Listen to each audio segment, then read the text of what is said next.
Okay. Hey, everyone. This is kind of not going to be too long of a hangout, probably. I don't think we have just too much time, but we kind of planned this out last night.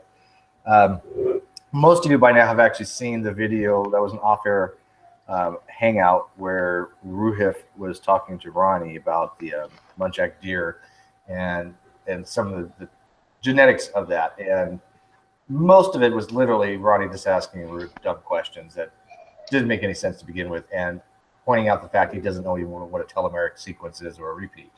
So anyways, I got Roohif in here. I did burn my hand. It's soaking in water right now. As long as I keep it in the water, it's not too bad, but as soon as I pull out of the water, it feels like, it's like sticking it in a fire. So hopefully, if I don't want to sound like I'm too much pain, but if I'm slurring or anything like that, it's because it's really freaking hurting. But anyways, okay, Roohif, tell them what happened in that hangout, if you want to do a brief synopsis real quick. All right, what happened? I wanted to get across a very simple point because Ronnie had said quite a few times that there are hundreds, if not thousands upon thousands of telomeric repeats in this Indian muntjac deer sequence that I showed him a few weeks ago in Bring It Evolutionist 6. So I again tried to bring up and show him the actual sequence and see, look, here are the number of telomeric repeats. You'll see they're very sparsely populated around this sequence until you get to the fusion site where there are, 50 odd or something there. But Ronnie had this bizarre thing where he could see telomeric repeats where there were no telomeric repeats, and kept bringing up these G-rich sequences as if they were telomeric repeats. Yeah, so I tried to bring up. Hey, Dragon. Can you put your headphones on?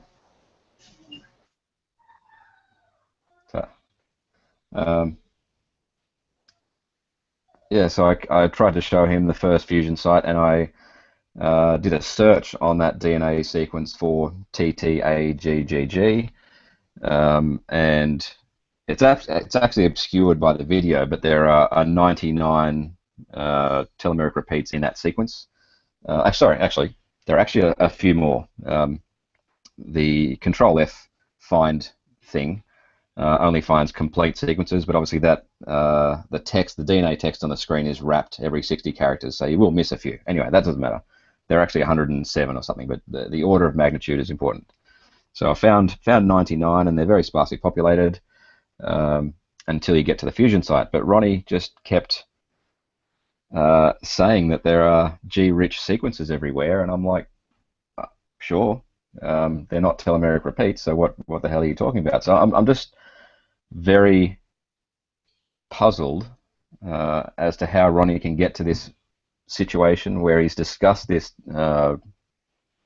fusion topic for a good 20 or 30 hours on his channel, but not recognize what a telomeric sequence looks like. So there was that.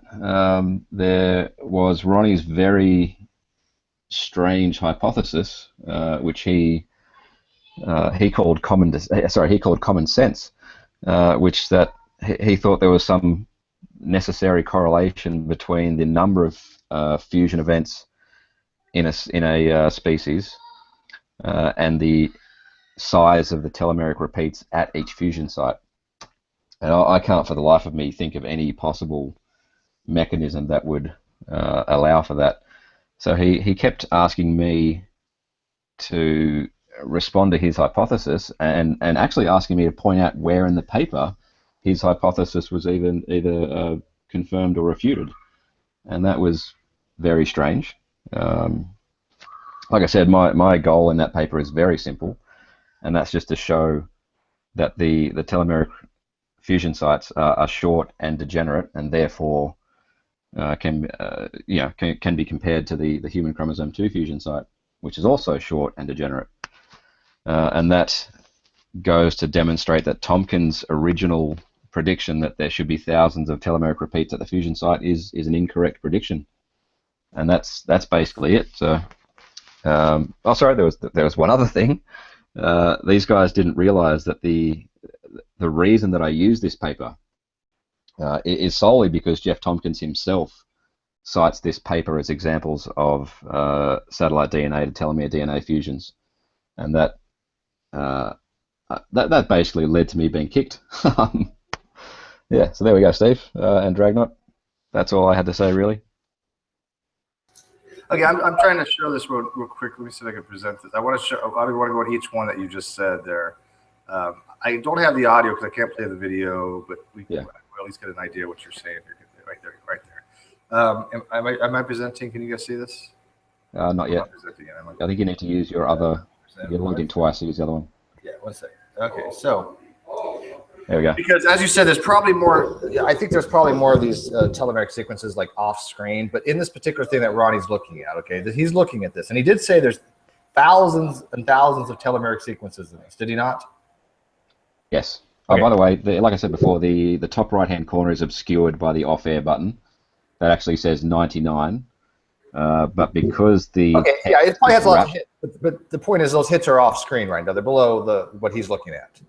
Yes. Yeah. Okay. So in this particular there's thing, one in the middle there. The orange sequence there is one. Yeah. So you highlighted this particular sequence, TTA GGG, and you said, let's say how many we can find in here. And as you pointed out before, you should have one of these sequences every 4,096 or so, right?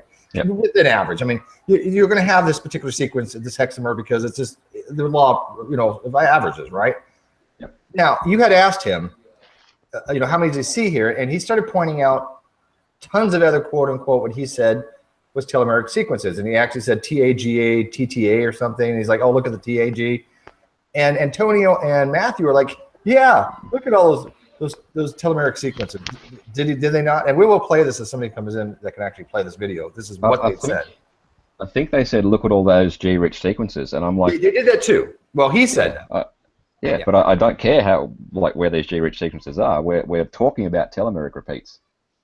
So explain to the people that just because something's a G-rich region doesn't mean it's full of telomeric sequences.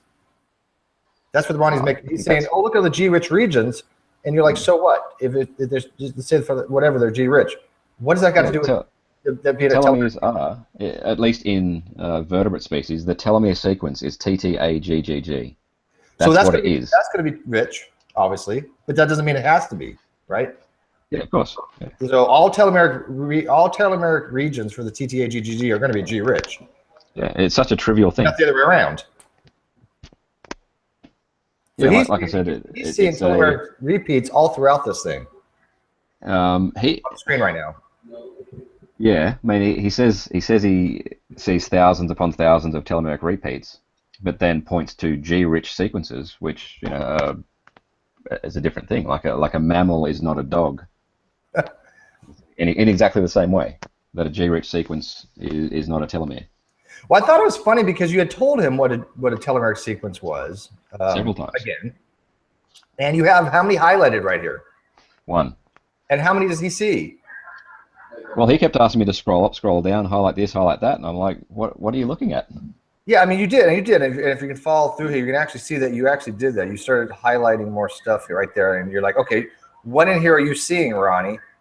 And he's basically going, yeah, look at all those G-rich regions. Okay. Yes, and G-rich sequences are not necessarily telomeres. So did you get the impression this whole thing that he, even though he's been told this before, still didn't know what a telomeric sequence is? I think that's very clear. I mean, and J.D. Kane actually transcribed what Ronnie said, and it's very clear that Ronnie has no idea what a telomere sequence looks like still. Even after all this time, when people have explained it countless times. Yep. That's amazing. And the other thing you had brought up, he said something weird. He said this weird hypothesis that you even called it a bizarre hypothesis, and it wasn't really strange. He was asking you to answer his questions, God knows how many times, and the questions were just potato. Didn't he say to you that his hypothesis was that if there was lots of fusions, we should see an increase in length of the telomeric sequence or repeats? Oh, sorry, decrease in length. Yeah. So he basically says because this species originally, or supposedly originally, had 46 chromosomes down to 6, there are a lot of fusions, and in his words, it's common sense that you would see less telomeric repeats at the fusion site. And like I said, that That makes no sense whatsoever. How is that? Yeah, I don't even know where he'd even. I don't. That just. I'm like, what? Where? Yeah, How is that even common sense? How does that even make sense, even non-commonly? I don't know. Ronnie's yet to explain it. He thinks it's obvious. It's clearly not obvious to everyone. Clearly not. I had asked him actually on a video, on Antonio's video, about this, and he just gave me a little smiley face. He didn't want to answer about it, and I'm like, okay. He's like, well, I'm gonna do a video about you later, exposing all the things you've been corrected on. I'm like, okay, that should be about what, 2 seconds? I'm like, seriously, Ronnie, I don't know where he gets this idea. People are correcting me all the time. I'm a little concerned that Ronnie wants to do a response video. I mean, the lack of self-awareness is pretty stunning. Yeah. Go back here. Hang on. Stop presenting. I noticed that he kept on actually saying again, these are your things. Roohif, you're suggesting this, and this, and you're like, no, I'm just explaining it to you. And Ronnie was the one promoting all this stuff, and then he's like asking you to validate his claim. It was really kind of surreal. I didn't know who was claiming what at what point. No, we can't hear you, Drag. I'm sorry. And I got to give somebody mods in the live feed here. Drag. Sorry, I just got interrupted. What was that about? Dragnut. He's here. Who wants? Oh, there you go. Sam, you got power. Yeah, so Sam's like, CPG islands are G-rich, but they're not telomeric repeats. Correct. Yeah. And then he started asking that, saying that, how do you know that this is not a telomeric to satellite DNA fusion on the human chromosome number 2, not the muntjac, but the human chromosome number 2. Sorry, how do I know? Well, Brown actually had skipped saying, well, this is a telomeric to satellite DNA. And I don't know much about satellite DNA. All I gain from it is that it just basically is it's similar types of repeats. Yeah, and they usually in form the centromeres. Yeah. Yeah. C. Brown was talking about, this is a telomere to satellite DNA fusion. What does it have to do with the human telomere to telomere fusion? And I'm like, all you've got to do to make a reasonable hypothesis as to what a telomere-telomere fusion would look like is to take this telomere side of the muntjac fusion, copy it and reverse it, put them end to end, and that's what they should look like. So they look like short and degenerate telomeric sequences. And literally doing that looks indistinguishable from the human chromosome 2 fusion site. And that was the whole point of you actually doing this whole thing to begin with, right? Exactly. Like this entire muntjac topic is a very, very tiny point in a much longer argument, but we are struggling to get past this first tiny point because Ronnie doesn't know what a telomere repeat looks like. So y'all hear me? Okay. Yep. Y'all hear me? Yes, we can hear you. Yeah. Okay. I might turn my audio a little bit. I was actually I made about 2 videos now about this because I said, you know what, I'm not trying to get into this with Ronnie. It's quite clear to me that it's something else that he really doesn't know a lot about, but he just jumped on it because someone mentioned it in some hangout. I think Altai is to blame for this. But this is something that's non-controversial in academia, and I actually read out a few paragraphs in one of my books that discusses this. So if you don't mind, I could actually read what this biology book says about human chromosome. Can you read it with headphones? I was trying to get these headphones to work, but let me... Yeah. It's very hard to hear, that's all. Yeah, I'm struggling to hear him, but I can hear him. Hold on just a second. Okay. All right. Is this better? Yeah, I think so.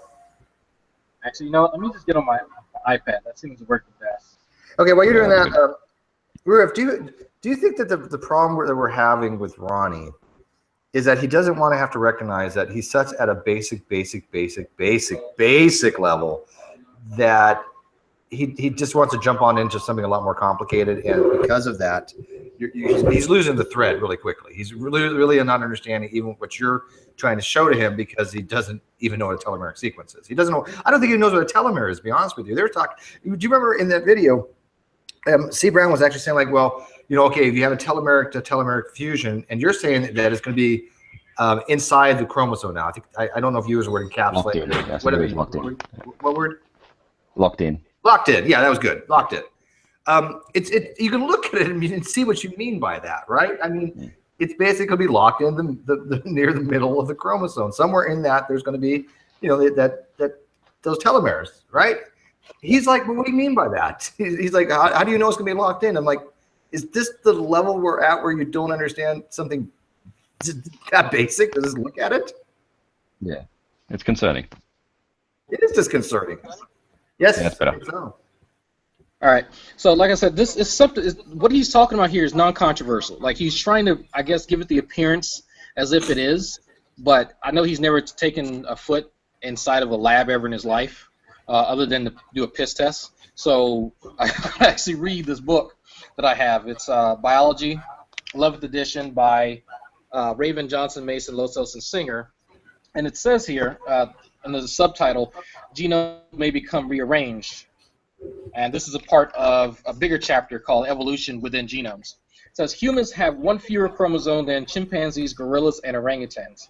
It's not that we have lost a chromosome. Rather, at some point in time, two mid-sized chromosomes, 8 chromosomes specifically, fused to make what is now human chromosome 2, the second largest chromosome in our genome.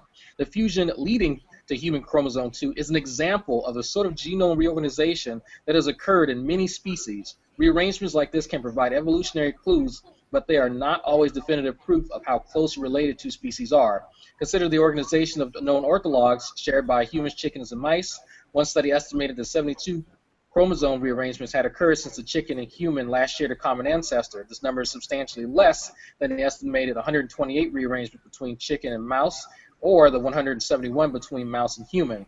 This does not mean that chickens and humans are more closely related than mice and humans or mice and chickens. What these data actually show is that chromosome rearrangements have occurred at a much lower frequency in the lineages that led to humans and chickens, and then the lineages that leading to mice. Chromosomal rearrangements in mouse ancestors seem to have occurred at twice the rate seen in the human line. These different rates of change help counter the notion that humans existed hundreds of millions of years ago. Genomes that have undergone relatively slow chromosome change are the most helpful in reconstructing the hypothetical genomes of ancestral invertebrates. If regions of chromosomes have changed little in distinctly related vertebrates over the last 300 million years, then we can reasonably infer that the common ancestor of these vertebrates had genomic similarities. Variation in the organization of genomes is as intriguing as gene sequence differences. Chromosome rearrangements are common, yet over long segments of chromosomes, the linear order of mouse and human genes is the same. The common ancestral sequence has been preserved in both species. This conservation of synteny was anticipated from earlier gene mapping studies, and it provides strong evidence that evolution actively shapes the organization of the eukaryotic genome. As seen in figure 2110, which y'all can't see, the conservation of synteny allows researchers to more readily locate a gene in a different species using information about synteny, thus underscoring the power of comparative genomic approach. And it goes to a couple of different arguments that I wanted to get actually into with Roohif too, but I don't know how much time he has because Roohif, do you remember your Equidistance, the thing you wrote on Equidistance problem? Of course you remember, but I mean, I was actually going to try to do an animation for that, kind of what he was saying, what Dragnut was saying, as far as like the human and the panda are equally distanced from yeast. That's the common ancestor. We're the same distance away. And I was actually going to do an animation using your little cladistic model here. Can you see that? Oh, wait, I'm not presenting. Hang on. Dang it. Roohif, you still there? Well, Fiona's here in a second. What I wanted to do was, Fiona, tell me if this would make sense, okay? Can you see this? Is it presenting? No? Okay. I will get it to work. 1 second. I see that you're presenting something, but it just shows your icon on the feed. Okay, 1 sec. I can get this. Present. Yeah, I'm looking at the feed right now. All I see is okay, so see the cladogram? So tell me if this one makes sense, Fiona.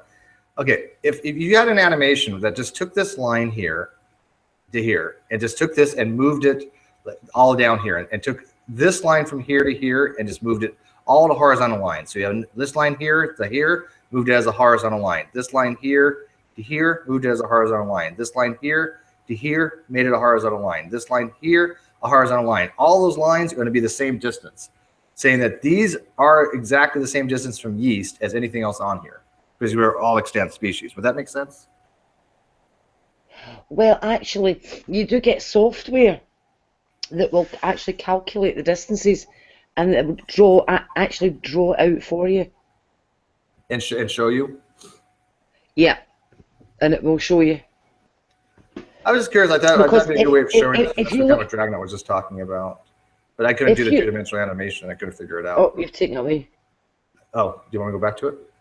Yeah, because I'm just, if you look at it, if you look at the current human, the current panda, and the current yeast, you're the extant species. Okay, so all these are extant species. Yep. Yeah, these are the extant species. And if you look at these extant species, the humans would be closer to a panda than they are to a yeast. But remember, this diagram isn't giving you the proper distances.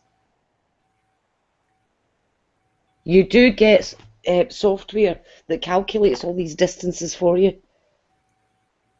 So if I got that software and I want to say, hey, if I actually said, what is closer relationship wise from the extant species of a beetle to a yeast or human to yeast? Because it should come out with the same distance, right? No, because look, right, what it's saying is that the distance from yeast and from humans to the common ancestor of the two of them is the same. The common ancestor. Yeah. Okay. Yes. Yes. Yeah. Not the extant species. You're right. Right. Okay. You're right. I'm not saying that all these are the same distance from modern yeast, but to the common ancestor. Yes. There we go. That's what I meant. Obviously, because that's where they split, so they're obviously the same distance. Correct. Okay. Yeah. I might bad on that. I didn't mean to say that these were the same distance to this, because these are all extant, but these are the same distance to this. Okay. And then these are all the same distance to this. These are all the same distance to this. Okay. Yeah. Hey, welcome back, Glenn. Thank you. My internet just shut itself. Oh, yeah, well, you're in Australia. It's part of those damn spiders. Listen, I came in, guys, because I have a sort of suggestion. All right, let's do it. Go ahead. I think I know possibly where they might be going wrong. And I've got myself some props. I'm trying to get my graphics tablet working, but I've not had a lot of luck today. But anyway, if you present me. You got it. Right? And I'll do what I can. Right, okay, here we go. I have a pencil and a paintbrush, okay? Each one's a chromosome. Right? How many ends are there in total? It's 4 total. 4 ends, okay? Now, consider that on the ends are the telomeres. And all 4 of them are being subjected to the same environmental conditions, okay? And you can get degradation of those telomeres because they're on the ends, right? Now, let's fuse them. And we'll fuse them end to end, telomere to telomere, right? Okay, now imagine they're glued together. How many ends are there now? 2. Right. So how many telomeres are exposed and could be subjected to environmental damage? 2. And how could the already fused part here be involved in a subsequent end-to-end fusion? It would be impossible. Given that it's not an end. Yeah, it's not possible. Anymore. Well, they don't even understand that they're locked in. As Glenn was saying, they're locked in there. That's exactly what he meant by locked in. They are no longer at the ends. So now, if this is going to fuse with another chromosome, right? and it's going to do telomere-telomere fusion. It's not going to do that, is it? No. It's going to do that. And that has no effect on the first join, because that first join is no longer a telomere. It's no longer on the end. So this end-to-end fusion here would have no effect on that. See, Glenn, why don't you use visual aids like this? I think I see did in Jim Barrick's hangout, Yeah. I think. I mean, now the other thing is, the only way I can see how the telomere repeats could be affected by numerous telomere-telomere fusions is, if this is what they think is going on, here we have 2 chromosomes, right? We'll go with the silver bits being the telomeres, right?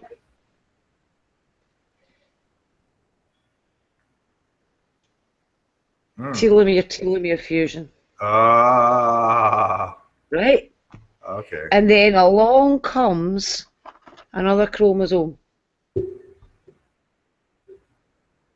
Telomere. Telomere. Oh my God! But they've seen pictures of this not actually work. That is the only explanation Oh that God! I can think of as to why multiple telomere-telomere fusions would be expected to continually be affecting telomeres that are no longer at the bloody ends because they've already bloody fused. But Yeah, Now, you ever heard of it, Steve? It's called the squeeze theorem. Squeeze theorem. yeah. Now they can say it until they're blue in the face that they understand that it is end-to-end fusion, right? But have they actually considered what the words end-to-end mean? It means one end joins to the other end, and those 2 ends now become the middle, and they're not an end anymore, as I just showed. So, just to recap, okay? 2 chromosomes, 4 ends, fuse. There's now only 2 ends that can now participate in another end-to-end fusion. Because this bit here, in the middle, cannot participate in an end-to-end fusion because it's not a fucking end anymore. Wow, I don't even know what to say to that. That would account for the whole gaggle of mistakes that they made. That would account for all of them. And that's what I'm wondering, if this is where they've gone wrong. Surely they've seen a diagram of it, right? Yeah, Sure. that's what I'm saying. Yeah, yeah, we've done that. But that is the only explanation I've been able to come up with that takes account of every error they've come up with, especially this thing about your little muntjac, where they think that the more fusions there have been, the much shorter the fusion sites would need to be. Why? Because I think he literally pulled that out of his ass. Like, he stuck his finger inside his ass and, like, yeah, what can I see? yeah. Yeah. So, Pulled it out of his what ass. do you think of my theory? It accounts for it all. For me to believe that theory, I would have to lower my estimate of certain people's intelligence that far that I couldn't. I just can't. Once you think you've hit rock bottom, you don't know where else to go, right? Yeah. I don't think you've hit rock bottom yet. Don't worry, there's worse to come. I'm sure of it. Don't go full Ronnie. Don't ever go full Ronnie. So I'm just thinking, given that that accounts for why he would have this idea that multiple fusions would shorten a telomere that was already fused, because that is weird. They didn't grasp what you were saying about the fusion site then being locked in. No. And I think my wee theory there would explain why they would be having trouble with that. So I'm reading over this stuff in my book because, I don't know anything. There's You can still present me. The thing here is the predictions from this are based on something called the conservation of synteny. And so when he was trying to tell Roohif his position, I don't see him drawing from this conservation of synteny concept at all. Like that was kind of my first indication that, one, he wasn't listening to Roohif, and two, he doesn't understand the concept himself.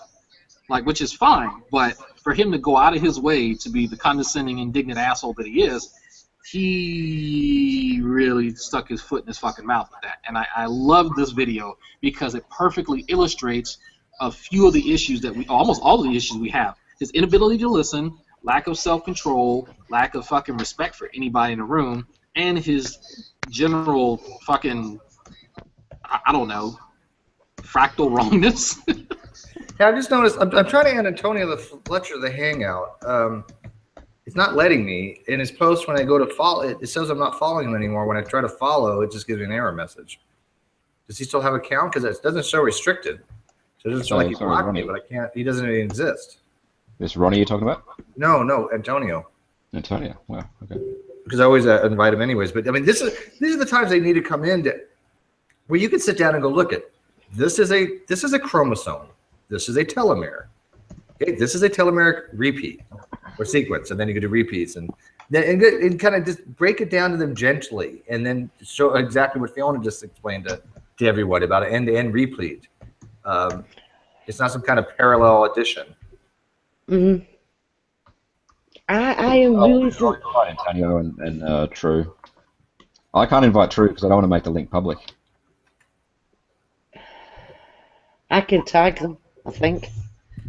But I've already said I watched that hangout today, and I made it plain in a post today that I made where I tagged Antonio that he better steer clear of me, because I was absolutely disgusted. I mean, I got 6 minutes into the hangout and I had to pause it and have a break because by that point I was nearly in tears.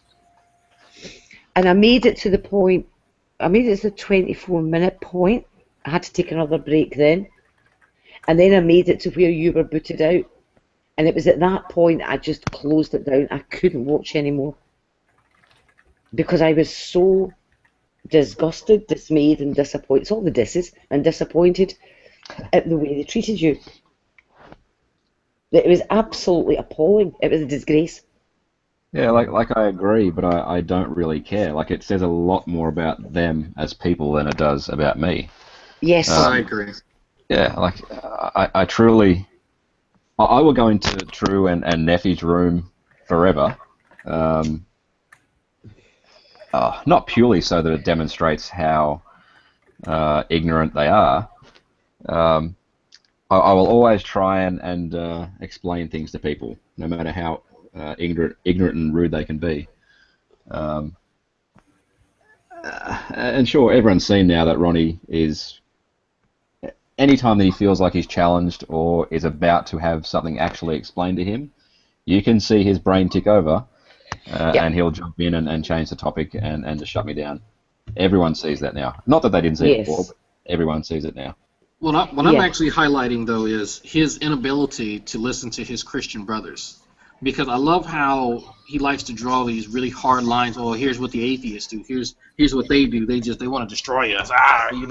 He goes full Beckel with that. But he has little respect for his Christian brothers. If you really watch it, and you see, even C. Brown was like, all right, let Roohif, get his piece out for 2 minutes. And I said this in the last video that I made. I said, look, if there wasn't a need for True to shut the hell up for all of 5 seconds, then C. Brown wouldn't have said that. And Roohif, you wouldn't have said, hey, can I finish my statement? If you were given ample time to say your piece and have a response, there would have been no need to mention any of that. But yet, even after his wonderful Christian brother said, hey, give him 2 seconds, True still went on for almost 3.5 minutes on this fucking rant about what he thought was your point, only to have you say, no, that's not the hypothesis. And Yeah, so, you can see the point where he gets angry and then boots me. It's pretty clear. yeah. Wait, did he boot you or you left? I thought you left on your own. No, Oh, you got ejected? we got booted. Oh, I didn't realize that. Of course, you Yeah, can see True makes starting to get sense. angry more and more as you listen to the con. Just listen to it. Listen to his tone grow, especially after about, I think it was 8 minutes 40 seconds. Listen to how it changed from about 3 minutes, and then from 8:30 go to I think it's 18:45, and then he's almost at 7, and I think I've made it to maybe 20, but he is already kind of pissed around 18 minutes. So, Well, he couldn't let Roohif say anything or take the conversation where we're supposed to go because he just didn't want to look like an idiot in front of his peers, his people, I guess. I mean, oh yeah. Oh, did you see him defer to him? Yeah, Ronnie, you're right. You're so right. And then C. Brown was just, oh my God, I don't know what the hell he was talking about. C. Brown, he tried at the beginning, but he figured out he didn't know shit. But did you see True? He did something really interesting. When Roohif told him originally, when he first said, hey, no, that's not my position. I'm responding to something that you said. So on that point, there should have been a reset, going back to square one to get everyone's positions correct. What True instead did was say, hey, look, guys, he's not answering my questions. I thought that was really interesting. He had to defer to Antonio and C. Brown and King Matthew to say, well, this guy's being shifty, he's being shady. I thought that was really interesting because we have to put don't do that. By the way, give him the link. Yeah, send it to Drew, send it to Antonio. I can't even find Antonio. He may have blocked me because I can't post on his videos anymore. I can see. Yeah, so I think Antonio blocked me. Okay, well, that's fine. I mean, I see him talking out of both sides of his mouth. So I mean, I try to give the dude a chance. I've never spoken to C. Brown, but I can see he and I probably wouldn't get along very well. It's probably good that we don't talk. But I find it very interesting. I love these exchanges because they illuminate how fucking stupid these dudes are and how much shit that they talk compared to how much they actually know. Well, that's why I wanted to ask them when literally Ronnie is saying, yeah, there's thousands of Telomeric repeats in here, and I see one, and he starts naming off literally TAG, TAGG, GGG, APQ, RS, LMNOP. I mean, and I literally, Antonio and Matthew Equidistance, whatever his name is that, by the way, King Matthew 17? That's the same guy, isn't it? Yeah, it's him. Yep. Yeah. He was a nice kid. I mean, but they're just going, yeah, I mean, you can plainly see them in there. And you're listening and going, oh, and oh, God. Where, what? Where are you seeing these things at? That scared me. That actually scared me, Steve. Because here we have got people pontificating on these telomeric repeats, and they don't even know what one bloody looks like. I know, you can't say anything. And does he think that every time you see a G, that it means it's a telomeric repeat? No, I don't know. He thinks that all G-rich regions must be telomeric or telomeric repeats. Yeah. Well, as I said earlier on today in a post, can I please point this about sets and subsets? All poodles are dogs, but not all dogs are poodles. Oh yeah. Sets and subsets. Well, to me, I think he specifically classifies all G-rich sequences as telomeric repeats. I think he thinks they're one and the same. He's classing all dogs as poodles because he knows that poodles are dogs. I'm wondering why we have to speculate so much as to what Ronnie thinks, when Ronnie could quite easily come in here and tell us what he thinks. He won't. Yeah, but here's one of the difficulties we have. Because he's not clear when he speaks, it can be very difficult to actually gauge his understanding. Because half the time you don't have a clue what he's gibbering about. Oh, there's a really good example. Fiona and Steve, remember? Roohif, were you around when I made the first transcript of True? Oh, I remember it. Are we talking like months, years ago, or when are we talking? This is months ago. I made the very first transcript of an exchange that he had with Red's Rhetoric, where he's talking about cations and anions, and he's talking about DNA is more than just chemistry. No, I haven't seen it, but I can imagine it's just word salad. It is word, yeah. and we've been saying word salad, and he kind of repeated it, not knowing what it means. And so I said, fine, look, I've had a little bit of experience helping my mother, you know, do a bit of typing for her, a side job she has. So I went ahead and applied those skills to this conversation. Mind you, I put in everything, every word, every sniffle, every pause, everything that was in there, even the ums and the ers. And so his only problem with the transcript that I made is that I included all the ums and ers. Not that it was factually wrong or that it was not verbatim. He was upset that I included everything. So when we went and dissected that video, you can see that he's rambling things out of just pure memory. There's no organization to what he actually says. He's just going bits and pieces on a topic. That was a hangout with Redline, wasn't it? Yes. Yes. Not just Redline chemistry. yes. Yeah. That really was quite a startling hangout. But the thing is, the hangout was, I made the hangout because I had finally figured out what he meant. Roohif, it took me almost 4 hours to make about 2 paragraphs of a transcript from this guy because I had to keep going back every other word and listening to it because there's no structure to his sentences. Absolutely none. Yeah. And so from that, after it took me several hours, I had to sit down and read over it again and again and again.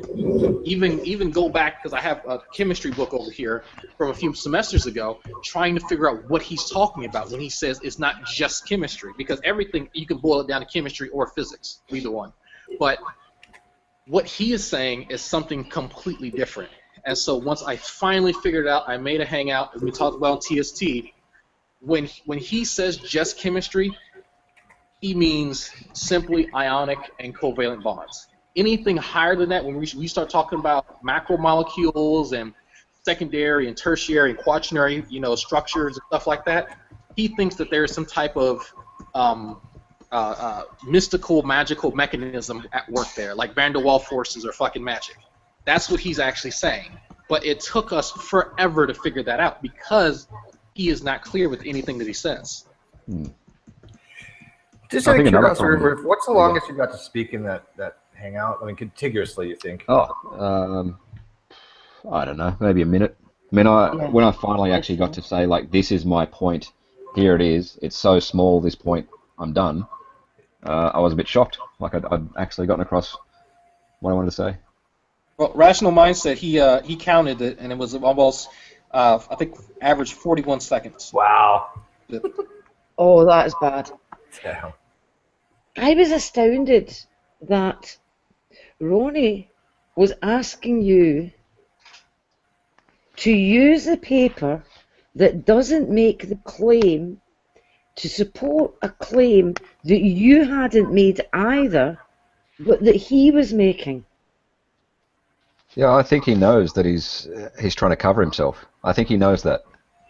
I don't. I think he's totally and utterly at sea. I don't think he realises that this idea he's got, that in your muntjac you would have very short telomeres because of multiple fusions. That's what he's pulled that out of his ass because I think he doesn't understand the fusion, which is what the pens and the paintbrush are all about. But he is trying to say that you do find that in the muntjac, and that he's asking you to show in the paper where it says that to support. But the paper's never said that. The paper's never claimed it. You've never claimed it, and the only person I've ever heard it from is Ronnie. And it's complete speculation on his part. It's come out of his own mind and gone bleh onto Hangouts. Why would there be a paper out there supporting his wool-gathering mind fluff? I mean, there are an infinite number of stupid arguments that papers don't address, and that's one of them. Do you think he's just in damage control mode at this point? Oh yeah, absolutely. I mean, you can hear it in his voice. He'll trot out his classic, this paper's not backing up what you're saying, kind of classic line, you need to demonstrate what you're saying. He'll keep pulling out those lines, speaking very quickly, and you know that you can hear it in his voice that he's flustered. Yeah, you can tell he's panicked, and Yeah. he does do the same lines over and over again when he knows he's got nothing else, and it's just basically at that point he's just committing pure sophistry. He just wants to like run you down, and it never gets to the actual issue because I couldn't believe how many questions he was asking. He was like, "You have to answer my questions. You have to answer my questions." You're like, Ronnie, I'm gonna be polite about this. I think you said something to the fact that you're gonna be generous, and try to explain him how fucking stupid his questions really were. Yeah. The funniest part though was when he actually said, you're not going to address my claim right now, and then I said, okay, good, I'll address my claim and start talking about it, and then he goes, no, you're going to address my claim right now. I was like, what the fuck? Yeah, it's really surreal. And I wish I can get the link out. I mean, I haven't got permission yet to do so. So if anybody hasn't seen it yet, you just kind of have to take my word for it unless you want to send it in here. I'm happy for the join link to go out. I can't stay around much longer, so if someone snipes me, then fine. Well, I mean the link to the video. Oh no, I've asked Christopher to make it public. Yeah, but it's still private. Yeah, I'll send the link out, sure. Well, I mean, it's great. Chris, okay. I mean, I don't send out private links. I asked Christopher to make it public yesterday, and he said yes, he would. Okay. I see no reason to not make it public. All right. I think they'll be okay because I mean, I know Chris really well. I don't think he's gonna be upset. Oh, he said he would. You don't have the link. I'm actually gonna put it in the description here. It really is worth watching. I mean, especially the first 10 minutes alone is like you just want to throw your computer out the window. I thought Jade was gonna have a coronary. She might not have finished it yet, so don't speak too soon. It's just great. It's like, Jade, don't finish it. Jade, if you're listening, don't finish. Is Jade only just watching it just now? No, she watched it the other day. No, I mean the TE Roohif hangout. Has Jade watched that yet? Did Jade watch it? Yeah, that's what I'm asking. Yeah, she watched it yesterday. Has Jade seen it yet? Yeah, she cried. There was tears. Yeah. Possibly blood. Yeah. Yeah. I mean, I got up this morning, I saw Hogtie's post, and it was with great fear and trepidation that I went to look at the video, because from his description, this was just going to be mind-blowingly dumb. And I don't often say that people are behaving like mouth-breathing morons, but in that hangout, they were behaving like mouth-breathing morons. Well, it'd be fine if it was like this average person who doesn't know anything about these things. I wouldn't think, if they didn't know what a telomeric repeat was, I wouldn't even think twice about it. Of course, why would they? Right? This is not. Most people don't give two shits about this crap. But when they're pontificating on this, and when they're trying to promote this, Tomkins' work is spot on. It's already been settled. The controversy is over. You guys are wrong, and it's explaining to everybody that look at all these telomeric sequences, and yeah, these guys are wrong about that. Then you have a problem when they literally are so goddamn fucking fractally wrong. Oh, I actually that's why I read this off at the beginning of the hangout, because there is no controversy. There is them making this claim, which is demonstrably false, as someone who is actively in school learning what is being taught by said information people, whatever. Like, no. Jade said she finished it and she's okay. We're happy. We're good. Hey, speaking of Tomkins, it's been almost a month since he said that he'll be out in a week or two to address my smack talk. Oh, right. Yeah, you need to check back up on that, because I mean, can I tell about Kevin? Yeah, of course. Yep. Okay. Yep. Kevin had actually got in touch with another guy I sent him to named Dr. Kenneth Anderson. He actually works with Tomkins. He's a younger creationist geneticist, and he had Roohif reached out to him, and the letter he got back was one of the most condescending, arrogant emails I think I've ever read in my entire life. It was just disgusting. And it was all about claiming that Roohif doesn't know what he's talking about, and that he basically was just trying to be an obstructionist of sorts. He didn't really want to talk about the issues and blah, blah, blah. And I actually CC'd him back. And I look at, first of all, Glenn has engaged with Tomkins before. He's the one that pointed out some of the problems with Blast. And I was like, there's nothing about this that's trollish. We're just trying to have an on-air hangout on my channel. We're looking for somebody that wants to and is capable enough to explain Tomkins' manuscript on this and explain it from the Earth creation point of view, so we can understand what they're saying about it and why they think that is correct, contrary to what we believe the data shows. And I was very polite about it, right? I baited him a little, didn't I? Maybe. But I mean, he didn't get back to us though. But no, and I wrote back again and said, look, I've shown you the data that says that you're wrong, and no response. Like that's what I get from Tomkins as well. It's just no response. It's just, and when you do get a response, it's arrogance. Like even with McGlatchy, I got a little arrogance there too. Oh, like I'll happily admit that the reason I'm on Tomkins' ass so much is that his initial response to me when I pointed out there could be a problem, his response was just arrogant. Don't babysit my research. I'm sick of these armchair atheists thinking that they've debunked my research. And I went, all right, let's go. Initially, talked to Tomkins about the 70% thing. Yeah, that was like early 2014. Yeah. And did he ever say thank you for pointing it out to us? What do you think? I gotta ask. Gotta get it on record. He ignores probably 95% of my emails. You know what? Obviously, they're scared shitless of you. I know. And that's hilarious because I'm obviously not trained in this, but it goes to show how bad they really are. But isn't that amazing? I mean, no offense, you're not trained in this, but you probably do understand it better than almost anybody in the community in this particular thing. I would say you're one of the leading, I would say definitely experts on this particular HC. I mean, you know this argument very, very well. You know the data. You've been there. You've done that. That's what I said to you before this hangout went live, is that I have a very narrow focus of topics that I'll discuss because, I don't know, that's just how I am. I'll study one minute topic to the ends of the earth, and I won't be baited into arguments about talking about the mechanism for evolution or all that sort of other shit because I don't know it, I don't study it, I don't give a shit about fossils. I study topics very narrowly. I think it's funny you mentioned that, Roohif, because that's kind of what True does, but he just fails at it so miserably. That's true. Yeah, exactly. You're like the anti-Ronnie. That's true. Ronnie just picks a particular thing, and then he fails at that hardcore.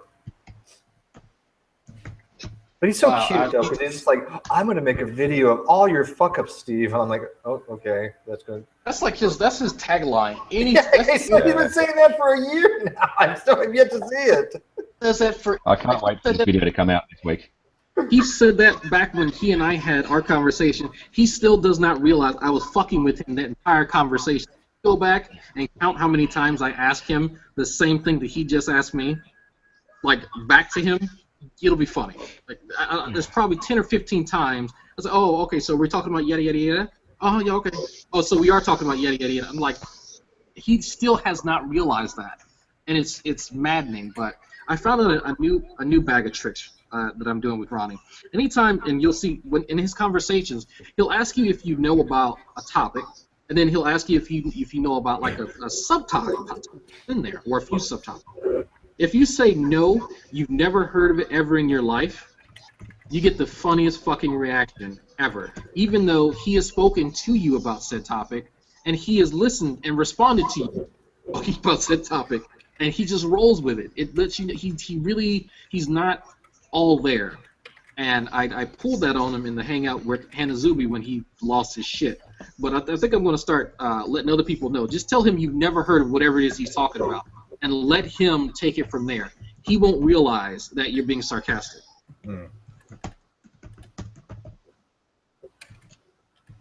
Well, that's I have a hard time parsing what he says out. I mean, it's bad enough when I have to listen to it after the fact, but when I'm actually talking to Ronnie one-on-one, I'll be honest with you, I don't even know what he's talking about half the time, and I hear his words he throws together, and I don't think he even wants to engage with people anymore, just on a regular level. I mean, to throw all these types of things out there and just try to jargon bomb so much, he doesn't really want to get to the crux of the matter and start from the very basics. And I even said, hey, why don't you have an off-air hangout with Ronnie? Explain to him what a damn chromosome is. Explain to him what a telomere is. I mean, don't patronize him, but say, okay, we just want to make sure that you do have a basic understanding, because I don't think he's demonstrated it. Like I say, I know he hasn't. No, he hasn't. But you can't tell him that, because remember, he set himself up as the expert. Indeed. And we've seen how things go in an off-air hangout. I mean, as Hogtie pointed out, usually the really bad behaviour is reserved for the on-air ones when they've got a sort of stage. But that was an off-air hangout, and well, I mean, you know, I agree with you that there are some people that do treat off-air differently. I really don't. I don't. I don't either. Yeah. But there are some people, G-Man especially. He actually off-air, G-Man's not that bad. I mean, I'm not gonna lie. He can actually be okay. And some other people. But I mean, he still had to like play to his audience. He still had to play to Antonio and keep up that facade that he's actually debunking people and actually knows what he's talking about, because the other three don't know. So they know less than he does. So in comparison, they're like, oh yeah, Ronnie, you know, you're doing a great job. But you guys are talking this in the side chat, and I got to reiterate what Fiona's saying here, Roohif. You were treated disgustingly disgraceful. You are one of the leading persons who understands this, and he even had the fucking audacity, to say, Roohif, I don't think you've even read this paper. Yeah, I know. Yeah, I shat myself, dude. Yeah, it's clear to an objective observer that I have read the paper and I know what I'm talking about. So I try not to respond to those sort of baity sort of comments. But you see, he doesn't see them as baity sort of comments. He sees that as laying the smackdown on you, treating you. Oh, I'm sure he does. That he sees this as absolutely fine. You know, this is him being strict and severe and forcing you to admit you don't know what you're talking about. That's what he sees it as. And the really telling part for me was when Antonio asked you that question about the muntjac fusions, and you pointed out that even Tomkins accepts that these are fusions in the muntjacs. Yeah. And then, after you've supplied the reference to prove it, Ronnie then boots you out because the paper doesn't say anything about the human one being a fusion. But that wasn't the question you were answering. Yeah. And then they called you was dishonest. They tried to imply that you were lying about what Tomkins said in the paper. No, they'd forgotten what question you'd been asked. If they can't keep track of their own bloody questions, then they've got it was pretty bad. They've got no place asking them. There were three awful. prongs. There were three prongs to C. Brown's question, which I actually forget now. But two of them were, you know, which scientists are using this article as evidence for fusion, and then the third one, I forget the second one, but the third one was, you know, is one proof of the other? And I'm like, well, you know, Jeff Tomkins cites this article. I can guarantee you that Jeff Tomkins has not closely investigated and looked at the fusion sites in this article. Otherwise, he would see that they're short and degenerate, and he would go, oh shit, I better not cite this article multiple times. Yeah, so Tomkins cites it. That's all I wanted to say, was he cites it as an example of telomere DNA to satellite DNA fusions, which he obviously does. Yeah, but that's the point that TrueEmpiricism didn't get. Because for some reason, he thought you were citing the paper as support for human chromosome fusion, and then getting it all read out to prove it doesn't say that, and then calling you a liar over it.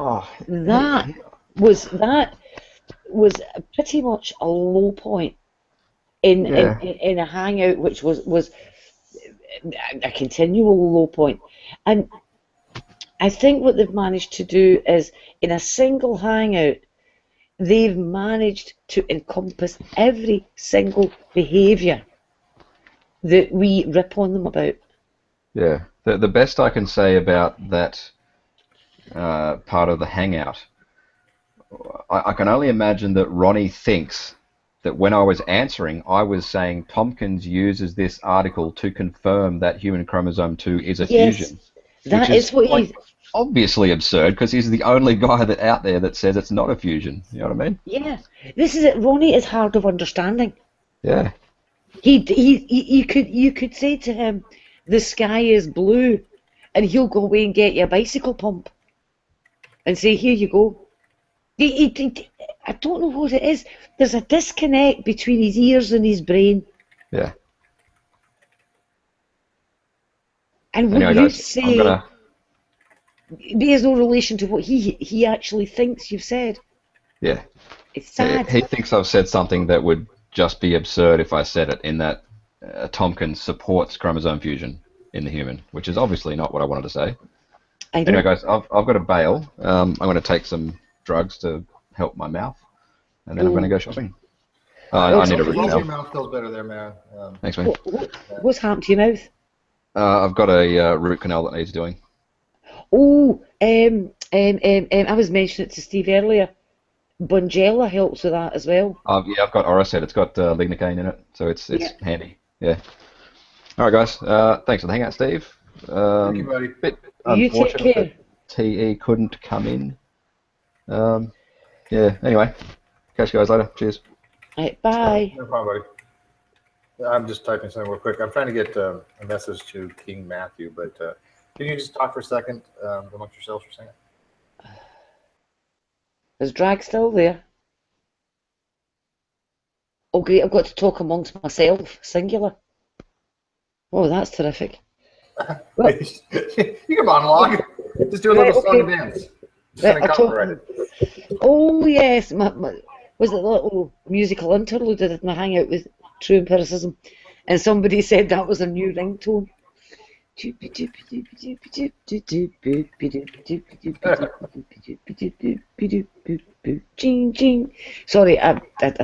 you go, musical interlude, right? Is that enough time? Yeah, it works. Brojo just said, "I'm sorry about the sniping, Steve." I'm like, not accepted. I don't care. Yeah. I'm not one of his brothers. I don't have to accept his apology because I don't think it's sincere. No, I don't either. I think it's basically coming home to him exactly what he did. Because, I mean, he just thought it was a hoot at the time. Yeah. But anyways, I'm talking to EMK right now. But I mean, I really was gobsmacked at that hangout. Absolutely gobsmacked. I've never seen anything like it in my life. I mean, That's what the worst part was. It was just so surreal, wasn't it? I mean, 7 minutes in or something like that. I'm like, no. I know. I mean, it managed a feat that is very, very difficult to achieve. It was even worse than any that G-Toddler has done. And that's saying something. I mean, the way they were actually, in a way, beginning to lose control, the way they were shouting at Roohif. There was no need for that. And the way they wouldn't let him answer a question. They would ask the question and then interrupt him. And Ronnie would go on long diatribes about wanting an answer and then not let Roohif give an answer. And he would be interrupted again. And it was one of the most shocking displays of preventing someone from giving an answer and then whining later. They didn't answer my question. Well, no, because you shouted them down during the bloody answer. And the trick to asking a question and getting a straight answer, there's a real trick to it, and it's something that they should take on board. Formulate your question very clearly. Ask your question and then shut the fuck up and listen to the fucking answer. Mm-hmm. I mean, They would never do it. When they're flapping their dinner manglers around, they're not listening. Well, how can they ask a question? And I think somebody had said Rational Mind said that the longest Roohif got to talk was 40-some odd seconds. Yeah. How are they going to get a clear, concise, educated answer in 40 seconds? And even then, most of his answers got to about 6 seconds in, and Ronnie stopped him already. Yeah, yeah. Ronnie, I mean, to be honest, he never even waited long enough to see if he was getting an answer. He just immediately announced that he wasn't getting one. And sometimes, if you're answering a question that seems a simple question, but on a complex matter, you have to put a few planks in place, which you then sit your answer on. If you don't put the planks in place, your answer will be misunderstood. So you have to put those planks in place first. But Ronnie won't allow that. As soon as Roohif tried to put a plank in place, Ronnie interrupted him. You're not answering the question. Well, yes, he was. But he was putting those foundational planks in place for his answer to sit on. And Ronnie is too dense to understand that that is what Roohif was doing. He was trying to make it easier for Ronnie to grasp it. Yeah. Oh, yeah. That Probably lasted, what, 6 minutes? Yeah. He just couldn't shut up long enough to get the answer.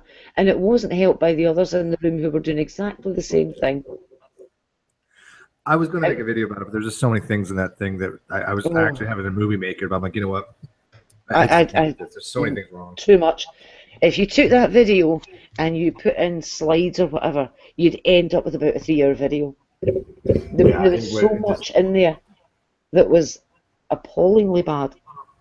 And their understanding of the topic was horrendous. It was absolutely awful. And to be quite honest, even if Roohif had managed to get the answers out, they wouldn't have understood them. Because when you look at the questions that were being asked, it's apparent that they don't understand if you join two ends together, the two joined ends are no longer ends, and therefore cannot take part in a subsequent end-to-end fusion. And that blew my mind that they've not grasped that at all. Well, I think you're parallel. I mean, you might be right about your parallel fusion thing. I don't know why you would even call that. Maybe that they do think something like that. I don't even know where to go. That's all I can think. I'm done. They haven't got the picture of it in their head that the what's happening in 3 dimensions. They've not thought about that. Let me get some people in here. If you want the link, just let me know. I'm not giving it out because there are snipers, and Outbound has threatened my channel once again. He's actually made new accounts just to comment on my page. I'm striking all his comments, so anytime Outbound writes to me, I'm just going to report it. He has all these different accounts. So I mean, yes, he is a pariah to this community. I'm telling you right here and now, do not let these people in your hangouts. They will snipe you. They will harass you. And I literally have reported him for harassment to YouTube. Sorry, who's he this? actually said on one of my things that he will snipe me. He will make new accounts basically to harass me. Who's this? It is what it is. Oh, I am Outbound Unstoppable. Oh, right, okay. Yeah. Not needed at all. Yeah, I mean, it is what it is. I don't mind. I prefer kind of keeping the link private and then giving out as people need it. It's fine with me. They'll finish the snipe. They'll fix the sniping here eventually. But hey, Hogtie. Hi, Hogtie. I think Hogtie's got quite a bit to say on this. Yeah, I was reading his post underneath yours that you did like yesterday or something like that. Oh, it's losing my mind. The only thing is what I've done Can you is afford to so lose bad. Can you afford that, Hogtie? Sorry, say again, Steve? Can you afford that, to lose your mind with what little you got left? Oh, it's so bad. Yeah. It's just, you know, like, I mean, I'm at a bit of a disadvantage here because I did listen to it twice. It's such an example. Like if there was, I don't know, aliens visiting the planet and they were like, oh, your infrastructure is really nice. Oh, your social structures, your governmental. Yeah. Hey, we're wondering about creationists. Can you explain to us how creationists work? Well, here you go. You just want to watch this video because it was almost like a drama play of you know, somebody being common sensible and saying, oh, you're interested in evidence. Well, here's some evidence for you.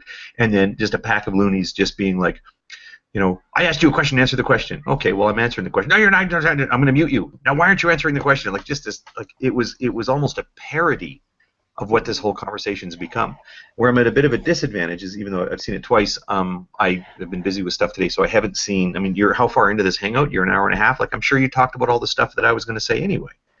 Did you get Roohif? Did he come into? Roohif was in. I did a practical demonstration. You can do it again.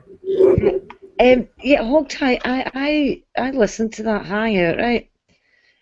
And see this bit about because of the multiple fusion events, the telomeres should be. That's a key bit. Yeah. Yes. Now, I have a theory, right? And this theory actually explains a whole bunch of the misunderstandings, right? Do you remember when Roohif said about after the fusion, those telomeres that are fused are now locked in? Locked in was the words you used, yes. Yeah, okay. So, my wee demo was I used a paintbrush and a pencil. There you go, your 2 chromosomes, okay? There are a total of 4 ends here. If they fuse, you've now got 2 ends. Because the other ends are internal. So how could that part, that fused part, now take part in a subsequent fusion? It can't. It can't take part in an end-to-end fusion. So why would you think it would and get subsequently shortened? And the only thing I can come up with is this. And consider the silver bits, the telomeres. Fusion. What is like a chromosome 69? Like they're a side to side? Yeah, instead of making the fused telomeres internal to the chromosome now, so they wouldn't be able to participate in another end-to-end fusion, would they? You know. Ronnie's talking about multiple fusions, but that wouldn't be able to do an end-to-end fusion anymore. Well, it's got another end, but that could. Is that what his misunderstanding is? You know, I mean, he said dumber, but I have trouble with that. I can tell you put some thought into that, and we all have to when we try to understand how they don't understand. You have to really be creative and really try to. Yeah, I'm sure you have to like do a hit of DMT or something to try to get some insight into like how does their brain work that like mine doesn't not understand what they don't understand. However, I mean it would set me back on my heels if that were the case, that they thought that they were like side to side fusions, that they were sort of sticking together like a box of crayons left out in the sun. I would have difficulty talking with any of them again in the future because it's so profoundly dumb. I thought they understood. I mean, certainly they must have seen enough images. What sparked this whole debate is the suggestion that human chromosome number 2 is a result of a fusion of ancient ape chromosomes 12 and 13. Yeah. And they must have seen enough pictures of like, okay, well, here's a long skinny X. And then beside it, here's another X stacked on top of another X. And I don't mean X chromosome. I mean, I'm saying that even if you don't get what chromosomes are, and I'm going to have to turn my camera on for this, and I still I still haven't taken a shave, but one of the problems in understanding chromosomes, they always depict them as like this sort of X shape with these legs, right? But it's really hard to picture, well, where's the sequence? Like if I turn it this way, do I get CATGGCTAG like this? And of course you don't, right? It's just so intertwined and twisted. Yeah. Yeah, so it's a little hard to understand, but I mean that's part of what baffles me. But how you can't have an telomeric fusion by putting the telomeres side to side like this, because you're going to have a wad of material up against another wad of material. It's only when you've unwound the strands and they're not condensed into chromosomes that you can now say, oh well, here's a piece that breaks off and another piece that breaks off. And if you happen to get the 3' end of one and the 5' end of the other, however that fusion works, and then they have to be wound. The only way you get a chromosomal fusion isn't by sticking two. Has this point ever been made? And correct me. I mean, you can't get a chromosome fusion by sticking two chromosomes together. You have to unwind this one and have the other one unwound, and then for some reason, which is the reason I don't understand, is the deprecation of the telomeres means it's possible that the loose strands can now join. And I can explain that to you. Winding is vigorous. I would love it if someone did. But then, so then the third step after the accidental join is then when you get the rewinding, then the whole thing gets rewound into those legs that you see in the pictures. But that's a 3-step process. You can't just take two chromosomes and stick them together. Yeah, right. The sequence on the very end forms a sort of loopy thing that's like a knot on the end. And the actual shape of that structure in the telomere is like a knot. So it's like it's tied off, right? Yeah, so it's like a knot at the end of the chromosome. And if you look it up, just do a Google search for the images of it, and you'll see it.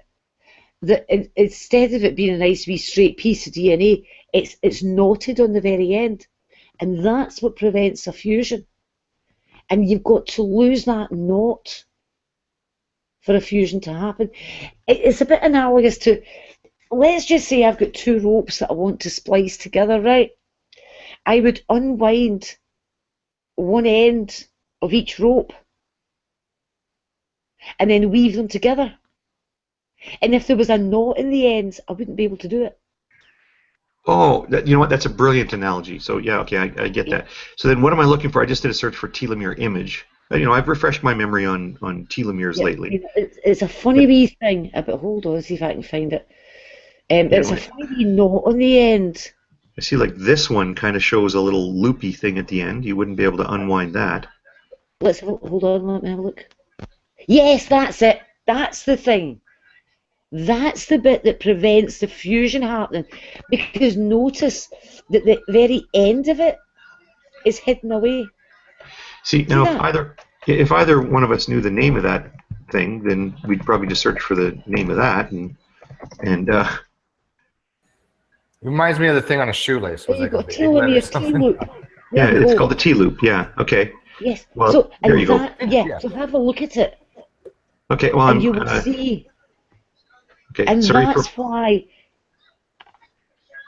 There we are. I apologize for the background. I did not make this web page. This looks like a web page that somebody made for their MySpace account or GeoCities. I mean, the background is terrible, but yeah, there's your T-loop. In blue, indicated is a G-rich strand. Oh, wow, there you go. Apparently that's all it is, a blue-colored G-rich strand. Yeah. But here's the thing. Is it more complicated than that, possibly? No. But the other thing to bear in mind is that G-rich regions of DNA, not all G-rich regions are telomeres, right? But G-rich regions... Don't be picky. Yeah, but they can form what is called quadruplex DNA. That's why the telomere is G-rich, to form that T-loop. The knot. And it needs to be longer. You ever tried putting a knot in a bit of thread that's too short? I do know how to sew on a button. Believe it or not, I actually I'm of an age group where women did teach their sons how to sew, and I know the problem you're talking about. If you don't have enough string left over when you need to, the trick is to have too much string, and then you knot it and drive the knot down as low as you can, and then trim off the excess. Because if you don't have enough string to start with, you are not going to tie that knot. So this is why, yeah, and okay, so this is why. When I'd heard this point of confusion, I don't want the telomeric. I want the telomeric. Non-telomeric quadruplexes. You want non-telomeric quadruplexes? Yeah. Yeah. There's no pictures. I can't. I'm trying to help the audience with this, but there's no pictures. They can see the search. And it's not a G-rich region, and it's not a telomere. Yeah. So I'd wondered about this this idea that this sequence, this TTA GGG. Why is it that when you have enough of them, what do I mean? Okay, which one? I think you're screen sharing. Okay, there. When you have upon thousands of them, then it serves to be a functional telomere. But when you have merely hundreds of them, then these strands are vulnerable to attachment to either satellite DNA or other telomeres that have been similarly shortened. And now that kind of makes sense to me, that if you had only a few hundred, you don't have enough for that T-loop to come back and hairpin around again and then sort of hook off with the other side. Yeah. So but the thing is, that loop can be of any size, right? It can be this big or that big. So as much as that end of the telomeric sequences, the more sequences you add on to it, it just makes for a longer and longer loop. And then if it shortens for some reason, there's some excess, well, you're okay. But then there gets to be a point where you simply can't make that second corner to go back and do your T-loop. So, that's interesting. And remember that's one of the theories of self-senescence. Because remember, the telomeres shorten with every round of DNA replication. Yeah. But that's why I need not be broadcasted, is what I was going to mention to Steve. That's why, no, thank you. I was going to say, I mean, I find this interesting because I remember learning this stuff as, you had to memorize some of the things about, these, telomeres, telomeric repeats, and then there's telomeres that when these things naturally shorten as part of the replication process, you've got the little busy beaver that goes and, puts some more onto it. But I didn't really have the benefit of an effective picture like that that's able to show, well, why after a certain length you're able to actually establish a securing loop that establish it being a functional telomere. And now it makes more sense to me that once you lose that, so you can't come around and do that, then it turns out to be non-functional. So, I mean, those kind of things are helpful. That's why this ridiculous bickering is nice, because it actually gives you a chance to look at those things and have a little bit better understanding of it. It also demonstrates, though. Oh, sorry, Fiona. So one of the things that I learned way back as an undergraduate, and it was we were doing recombination, and I mean, it's a nightmare when you're learning all the ins and outs of various bits of recombination. And I found the best way to do it was I sent my mother out to the shops to buy me a ball of string, and I coloured it in various areas with genes. And I used the strands of string to actually make it happen in front of my eyes, to see it. Because it's so hard when you've got a wee diagram of lines on a page and you're trying to picture these static lines crossing over and all the rest of it. It's quite hard. But if you get yourself some string and colour various bits in, then you can actually manipulate the string around. And it really helps you to understand what's going on. So that's the trick: a ball of string and felt tip pens. But doesn't it also demonstrate, though, that, like, okay, Ronnie keeps on saying that if this was a telomeric to telomere fusion, and this is his words, we would expect to see a lot of telomeric repeats. Oh, yeah, that was the point I was hoping to get back to. This was the thing I was bursting about, and when I kind of thought, well, I wonder if there's a way. Again, I have these thoughts. I say this every time I'm on Steve's channel. I'll say, I have an idea for a video, and then I instantly go, yeah, whatever, because I'm not going to do it. I don't have the time or the energy anymore to just, I'm going to spend 8 hours editing a 15-minute video. But what I do think would be really helpful to people when they're listening to this discussion, like to really immerse yourself in how idiotic this conversation was. It's really helpful if you know going into it this notion about Ronnie declaring, and remember, he didn't just say, well, this is a what if. He said, I would expect there to be less and less of them. I mean, part of the problem in understanding him is his grammar's so awful that it's like, what are you referring to? What he's referring to, he says, if there were a lot of fusions, I would expect to be less and less of them. The them, he refers to the what he calls telomere repeats, which is a gibberish expression. But he's saying that given that there are more fusions, you'd expect to find these telomeric sequences, these telomeric repeats, you'd expect to find, and he means to say fewer, not less. Again, a pet peeve, but it's just stupid the way he talks. But anyway, so he's telling Roohif, look, well, of course we would expect, it would be expected that when you look at something like the Indian muntjac, where there's multiple fusions, each chromosome is actually a collection, the result of multiple fusions. So of course you're going to expect fewer telomeric repeats. And, well, not really. I mean, you might expect fewer telomeric repeats if you looked at the entire genome and just counted. If you took the entire muntjac genome and said, how many occurrences of TTA GGG do we find across the entire muntjac genome, I would expect to find more in the Chinese muntjac than the Indian muntjac. But only by virtue of the fact that the Chinese muntjac has 46 chromosomes, each of which has an end cap, a little telomere with an effective T-loop on it. Whereas the Indian muntjac has only 6 or 7 chromosomes, each with the complete telomeres, and then a whole bunch of telomere remnants along the way. So I would expect that in total it would. But no, that's not what he was saying. He's saying that literally each...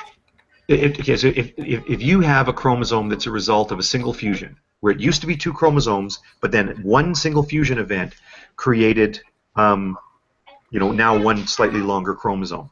He's saying, well, you'd expect to find a whole bunch of TTA GGG in there, like a whole bunch. But if you had another chromosome that was actually the result of 3 fusion events, taking 4 chromosomes and putting them into 1, well, then those fusion events, those fusion sites would actually have shorter sequences of telomeric repeats. That is, there'd be fewer examples of TTA GGG. And it's really hard. I can't explain. I got to wave my hands around because this is so stupid. He's literally saying, I need Fiona's, what we're using there, brushes or whatever, but the idea that, you lose a little bit of the telomere, but then you get your thing joining on, but then later on you've got a longer thing now, so you got like, these 2 things, then you get another thing fusing over here, but then somehow this fusion process undoes, click, this part, and then just shaves a little bit of TTA GGG out of that, and then sticks it back together again. Yeah, it's baffling that he thinks that's what happens.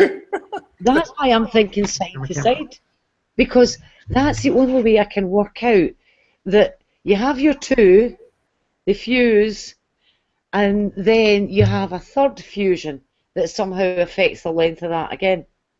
That's the only way I can work it out.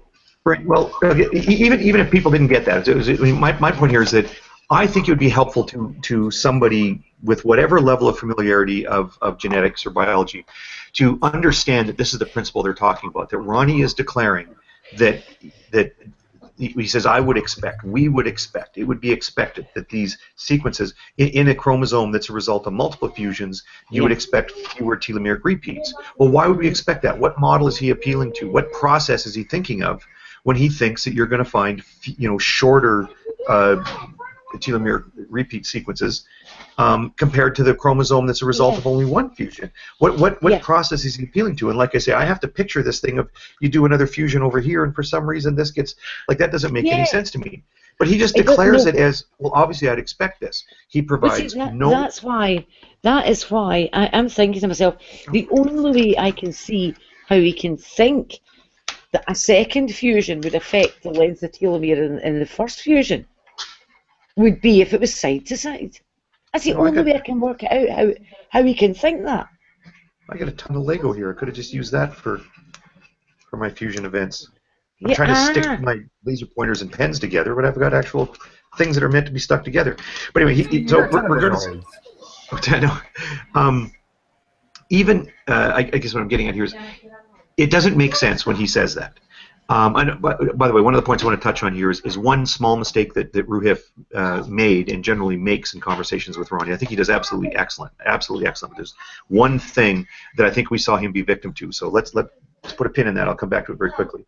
So when Ronnie's saying, well, look, we would expect, he's just declaring this. This is a claim that Ronnie's making. We would expect to see that when, here's a fusion event, and then you get the next fusion, that now somehow this one gets opened and then that gets shortened somehow. And just what is he basing that on? I don't know. But he's demanding of Roohif that Roohif explains that he's demanding that Roohif explains why that wouldn't happen. And Roohif proves, and not, oh, by the way, and Roohif has to prove that shortening doesn't happen. That older telomere older fusion site shortening doesn't happen. And furthermore, Roohif has to prove it using the paper that Roohif brought with him, even though the paper that he brought doesn't speak to that issue. And that was one point that just went on and on. They say, well, show us in the paper why you think that these telomeres wouldn't just be shortened by the fact that there were so many of these fusions. And he goes, well, that's not what the paper's about. They were the next words out of his mouth. That's not what the paper's about. And they say, well, you're saying that these things are not correlated or whatever. And he goes, well, no, I'm not claiming that. I'm trying to explain something else. And he goes, well, no, I want you to show us in the paper right now. He goes, well, that's not what the paper's about. Well, of course, they repeatedly accuse him of being evasive for not backing up his claim that these internal like old fusion sites wouldn't shorten when there's a later fusion that happens. Yeah, just one.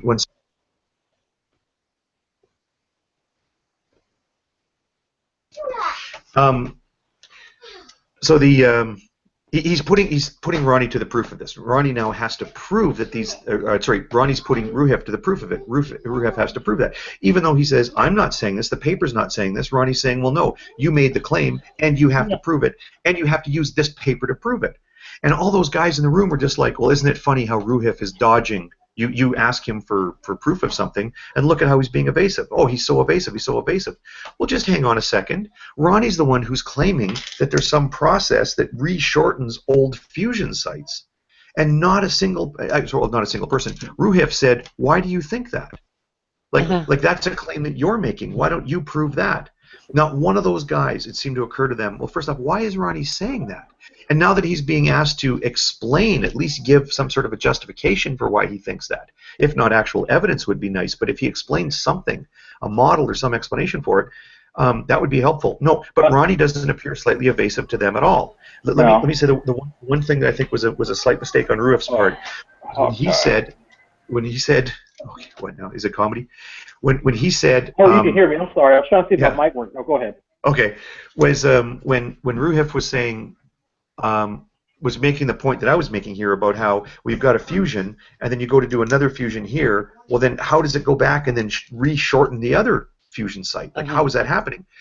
Ronnie says, well, you have to prove that doesn't happen, and Roohif says, well, I don't even see why that would happen. That doesn't even make sense to me that would happen, nor does it make sense to anyone else. That was his exact phrases. I don't see why that would happen. That doesn't make sense to me, nor does it make sense to anyone else. Okay. Well, this is what Ronnie heard was blah blah blah blah blah blah blah blah blah blah. Doesn't make sense to me. Blah blah blah blah blah blah blah blah blah. Right? When you're talking to these guys, you can never use the phrase that does not make sense to me. I don't understand why. I couldn't guess why. In my opinion, from my perspective. Never, ever, ever, ever, ever use words like that, because remember, these are people who believe in the principle of subjective reality. They believe that something that's real for you can be, or something can be true for you, and something can be true for me that's different, right? And you saw they really milked that one time that he said, oh, well, it doesn't make sense to me that this telomere would just re-shorten after time. They just went back and said, well, then that's your subjective opinion. Yeah. No, it doesn't make anybody, because it doesn't make sense. Well, Hawkeye, I did catch something after that little exchange. Actually, can y'all hear me okay? Yeah, it's okay. Okay, turn up my my audio, please, because I'm trying to work with this headset, and I'm getting frustrated.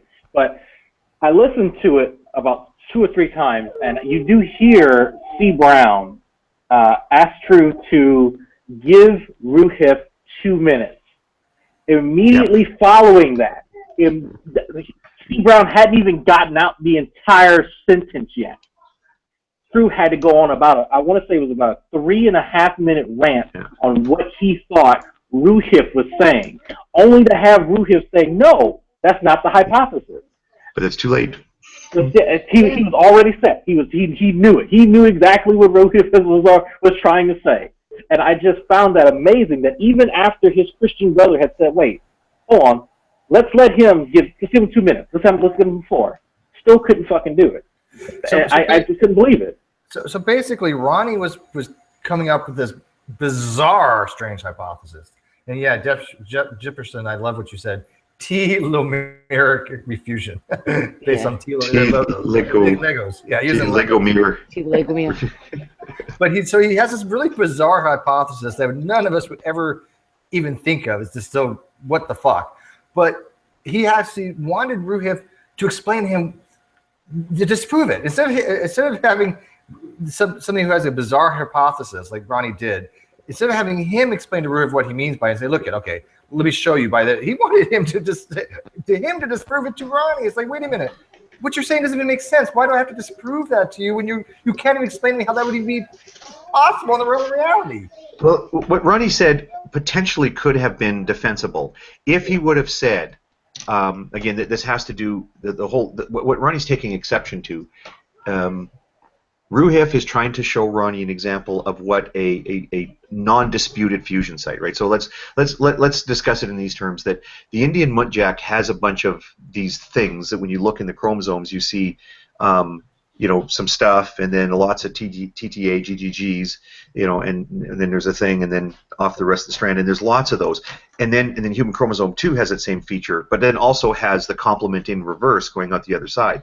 Let's refer to the Indian muntjac chromosomes as examples of undisputed fusion sites.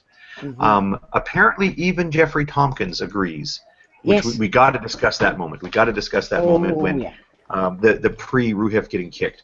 But everybody acknowledges that the muntjac, the Indian variant of the muntjac, is just chock full of fusion sites. It's human chromosome 2 is the only disputed fusion site. So what Roohif is trying to say, and I think it's a very simple thing, and it wouldn't have even taken him 3 minutes if they'd have given him the 3 minutes or the 2 minutes, whatever they're offering him, is to say, look, we know what a fusion site looks like because we have, here we have this thing where it's pretty obvious that there's fusions. Let's take a look at the details. Let's zoom in and we've got the sequence. They've actually sequenced the damn thing. Okay, well, let's look at the sequences. And then that will start a conversation about whether or not what we should expect about human chromosome 2. But Ronnie doesn't want to talk about that. He wants to get into the thing about, well, how many TTA GGGs do we expect to see? And he was saying of human chromosome 2, well, there aren't enough there. That's not a telomere because it's only a short segment. There's only a few hundred of those telomeric repeats. Where if it were really a fusion site, we would expect to find several thousand.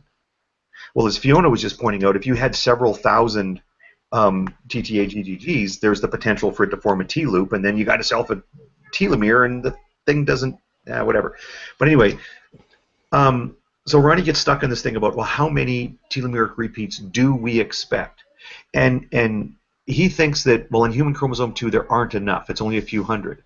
And then Roohif is saying, well, look, here in a case of the muntjac, where these are undisputed fusions, we see relatively short, that is dozens to hundreds of these telomeric repeats at the fusion sites, which we all agree those are fusion sites. So let's all agree now that one of the features of a fusion site is that you have dozens to hundreds of telomeric repeats instead of thousands. Well, now Ronnie's got to fight that. Ronnie's got to say, well, no.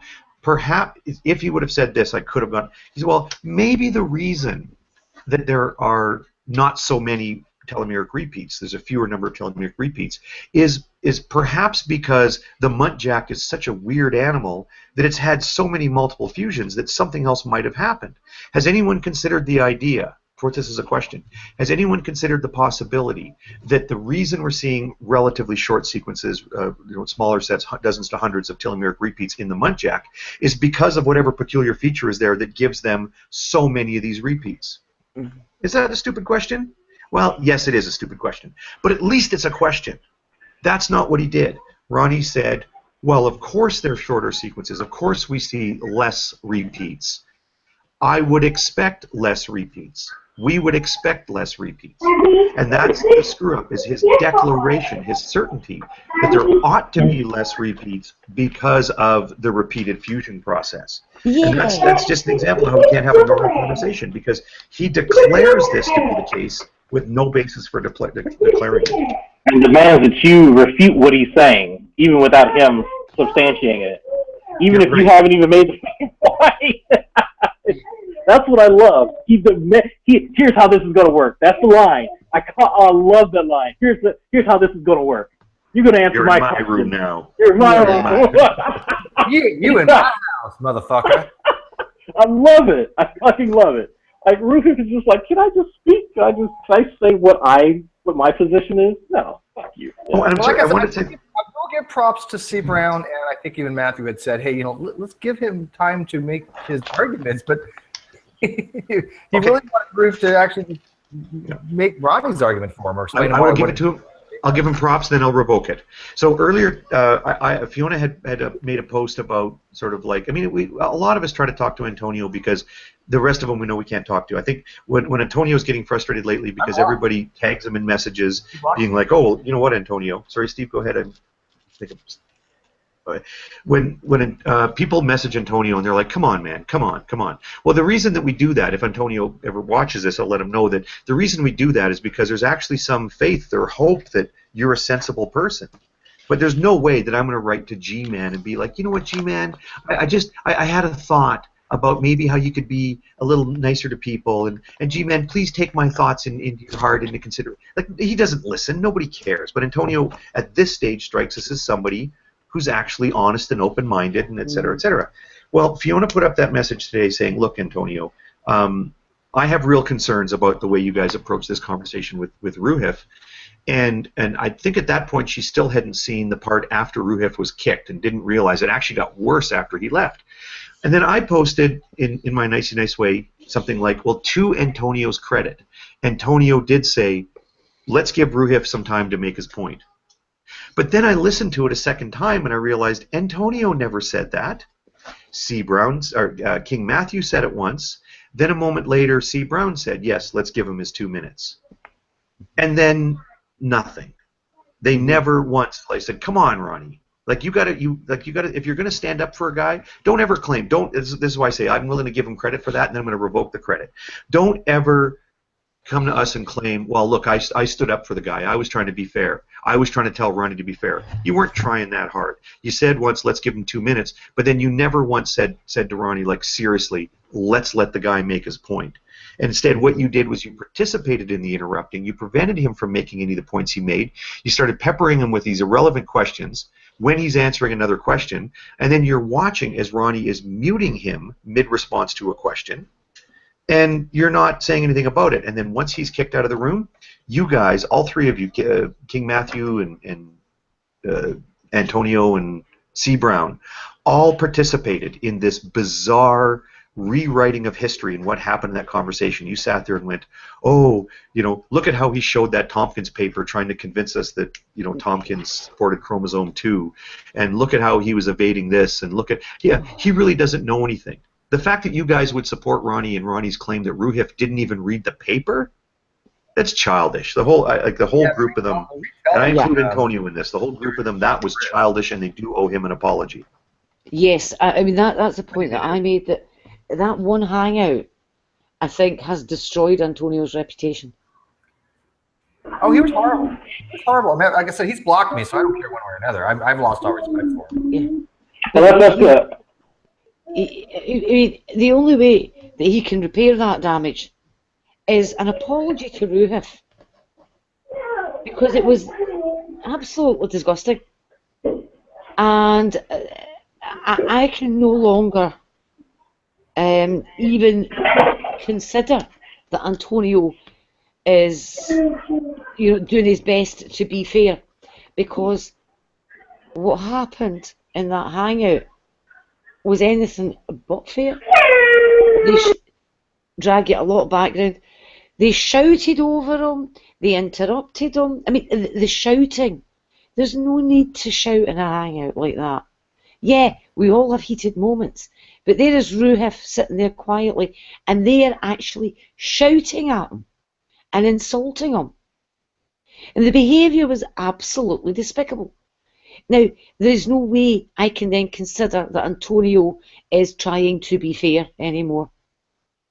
I've just lost complete faith in him. And if He's he does still not that apologise- bad with his own hangouts, Fiona. I mean, I've been in enough of his hangouts when he's just by himself and he doesn't have Ronnie with him. He's not horrible. But in any Ronnie hangout, he's just lapdog. But Steve, here's the thing. Quite often, the worst bullies in a school only bully when they're all together. Oh yeah, I'm not trying to justify it. And that's what happened last night. It was. There's no way. I mean, if Antonio isn't able to stand up for what is right, you don't shout. I mean, the way Roohif was treated was awful. And the people that were doing that treating of him are the ones that are claiming to be the good Christians. And they're busy saying that, like, was it theistic evolutionists are watering down God or weakening God and having a go at everybody else about this. They're bloody Pharisees. And that's what annoys me the most about this. Because they will sit and pontificate about the way, you know, atheists or Catholics or whatever aren't really Christians, they're not good enough and all the rest of it. And then they'll behave like that. And they won't actually take a stand for what is right.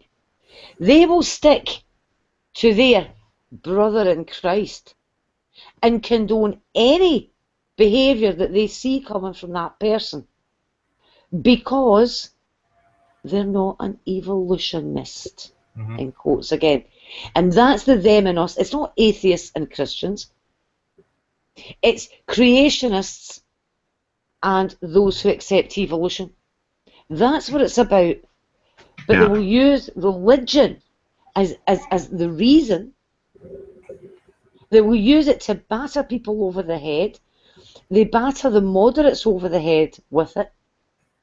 And then they don't even have the balls in a hangout as bad as that one to say, wait a minute guys, you can't ask him a question and then keep interrupting his answers. Let him answer the question. Yeah, Antonio didn't do that. He didn't do that. He participated in it. Yep. So nobody tell me now that Antonio is doing his best to be fair. Maybe he was in the past, but he is no longer. And I've told him that he better avoid me. But I am so angry about that hangout. And the reason I'm so angry, and I don't know if maybe Jade would echo this as well, is because they're in that hangout as Christians, representing Christianity, representing the faith, representing Jesus, and they behaved like that. That's why I'm so angry about this. And they'll do that, and then they will turn round and they'll tell me that I am weakening God, or I'm not a real Christian, and all the rest of it. But I would never treat somebody like that on air or off. And if I did, the first thing I would be doing is issuing an apology. They see nothing wrong with what they did. And that's where their moral compass is absolutely broken. And with a moral compass as broken as that, and the amount of dishonesty that I saw in that hangout last night, and the dishonest tactics, and the weaselly tactics, and all the rest of it, don't anybody ever again try and tell me that these guys are even interested in science. They're not. They're not interested at all. And to be honest, it's time that we just said, fuck the lot of them, kicked them to the curb like the dog shit they behave like. Notice I'm not calling them dog shit, I'm saying they behave like it. They just lie there and stink. but we kick them to the curb and say, until you can actually conduct yourself in a civil manner, get the fuck out. I've been saying that for a while. I just want to engage with them in the ran over. I mean, I'm just so angry, and I knew a rant was coming, and I could see Hogtie roll his eyes at the beginning when he thought she's off on one. No, that's good, yeah. But I am so angry about this, because these hypocrites will now sit in judgment on all the other Christians having behaved like that in that hangout, and that stinks, and that is disgusting. And they need to be publicly called out for what they did. There's no place for it in this community. But that really hurt. So, sorry? I tried clapping for you, but it really freaking hurt. I think Fiona raised a good point. Like, it's great. And I have on my channel one of my Dismantling the Magic Man videos, but there's like 5 or 6 of them. One of them has Ronnie saying something very funny. And it is him saying that I should watch what I say because of how it might affect someone, because I don't know what's going on in people's lives. That is the one time Ronnie really felt me dig into his ass because of how he behaves. And so it comes across to me as that he really doesn't give a shit. So I should dig further. I should dig real fucking deep to hurt his fucking feelings. Because if he thinks that treating folks like that, and that's completely uncalled for, treating people like that's acceptable, then maybe I didn't do a good enough job the first time. So Ronnie, congratulations. I am coming for you. I'm coming for C. Brown. I'm coming for King Matthew. I'm coming for fucking you too, Antonio. So just let that know. If your buddy G-Man loves the WWE shit, well, guess what? I'm coming for his ass too. Because if you all think that I can be vitriolic and the shit that I say, I've been going easy on a lot of you. Very easy. And I backed off you, True, because you made that little fucking pissant video crying bitches about how much drama and how this and that and it's not constructive, but you continuously perpetuate the shit. Continuously. None of that was called for whatsoever. You couldn't even let the man get out a fucking point. So, congratulations yet again, sir. I will relish giving you your 15 minutes of fucking fame when I go in on you. Well, I do want to temper both, unless you want to go first, Steve. I know. I'll give you 2 seconds. I don't have a rant prepared, so I'm just going to save mine. Let it flow. I am angry. Don't get me wrong, but my hand still hurts, so I'm focused on that. But go ahead. I'll tell you. Well, I want to temper that a little bit with. I mean, I don't think that I don't see any value, or let me say I'm not as energized about this, especially. I agree completely with especially the beginning of what Fiona said about just how we're going to treat each other in these discussions, and what they did was absolutely awful. I mean, for other people that present as Christian, I think that they should be more concerned about these guys who present themselves as the quote unquote real Christians, and they're jerks, and they get into fights they don't really need to get into. But I'm less energized about that issue, right? Obviously, it's not really that much of a problem for me that these guys want to present themselves that way. I hesitate a little bit even at the use of the word bully, because I mean, I do see instances where they're rude to people and they're snotty or whatever, but let's not mistake Roohif for a bullying victim here, right? Roohif. Oh, okay, well, let's not let me insert that into what Fiona had said either, because that's not the case either. I was trying to get over the pack mentality idea. The pack mentality, well, then maybe I should say something about that, because that was something, well, actually, I want to make this point. Roohif did such a great job. He never got offended. He never felt like he was beat up at all. There was a great moment when Ronnie once again accused Roohif of, because I think you didn't even read this paper. And Roohif says something like, of course I read the paper. Come on, champ. Like that. You could barely hear it in the audio, but that he says, of course I read the paper. And then just underneath it you hear, like, come on, champ. Like, that snide sort of like, seriously, Ronnie, you're going to accuse me of this again, that I haven't read the paper. You need to grow up and actually discuss the material and not sit there and throw out that ridiculous accusation that I didn't read the paper when you're stammering through it, you and your veritables and all these other words he just was making. He did. Did you hear? He did it again too when he was reading from the paper. I didn't catch that. Oh, what was that word again? it wasn't veritable. It was a version of where it says variability, veritability. That was the word he made up this. Was it congruence or something? Oh, there were a few, but it's just so bad. Congruence. I think it was correlance. Yeah. It's something between congruent and correlate.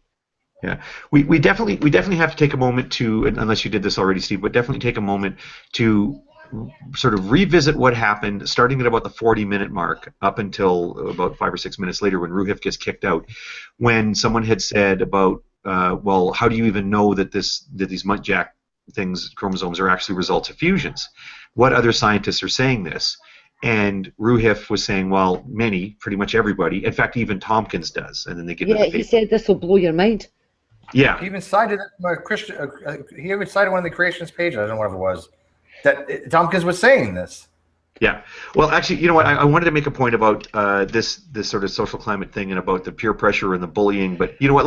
Let's do the thing with the paper first, because that other point is, it's just today it was kind of wandering through my head about, like, why does Antonio do this? Why does he come across to everybody else as a really sort of sensible person, and then you put him, you know, once he takes a knee on Uncle Ronnie's lap, he's just this weird dude that, like, no Christian can do any wrong, or I'm sorry, evangelical can do any wrong, whatever. But let's do the thing with the paper first.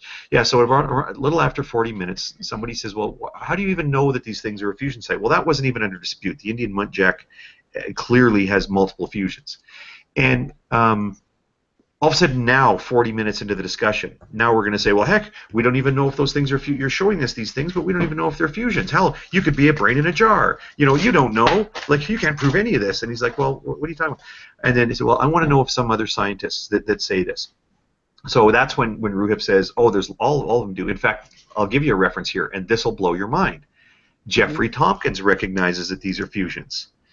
And immediately they went, what? There's no way that Tomkins says that human chromosome number 2 is a result of a fusion. And he goes, yeah, and that.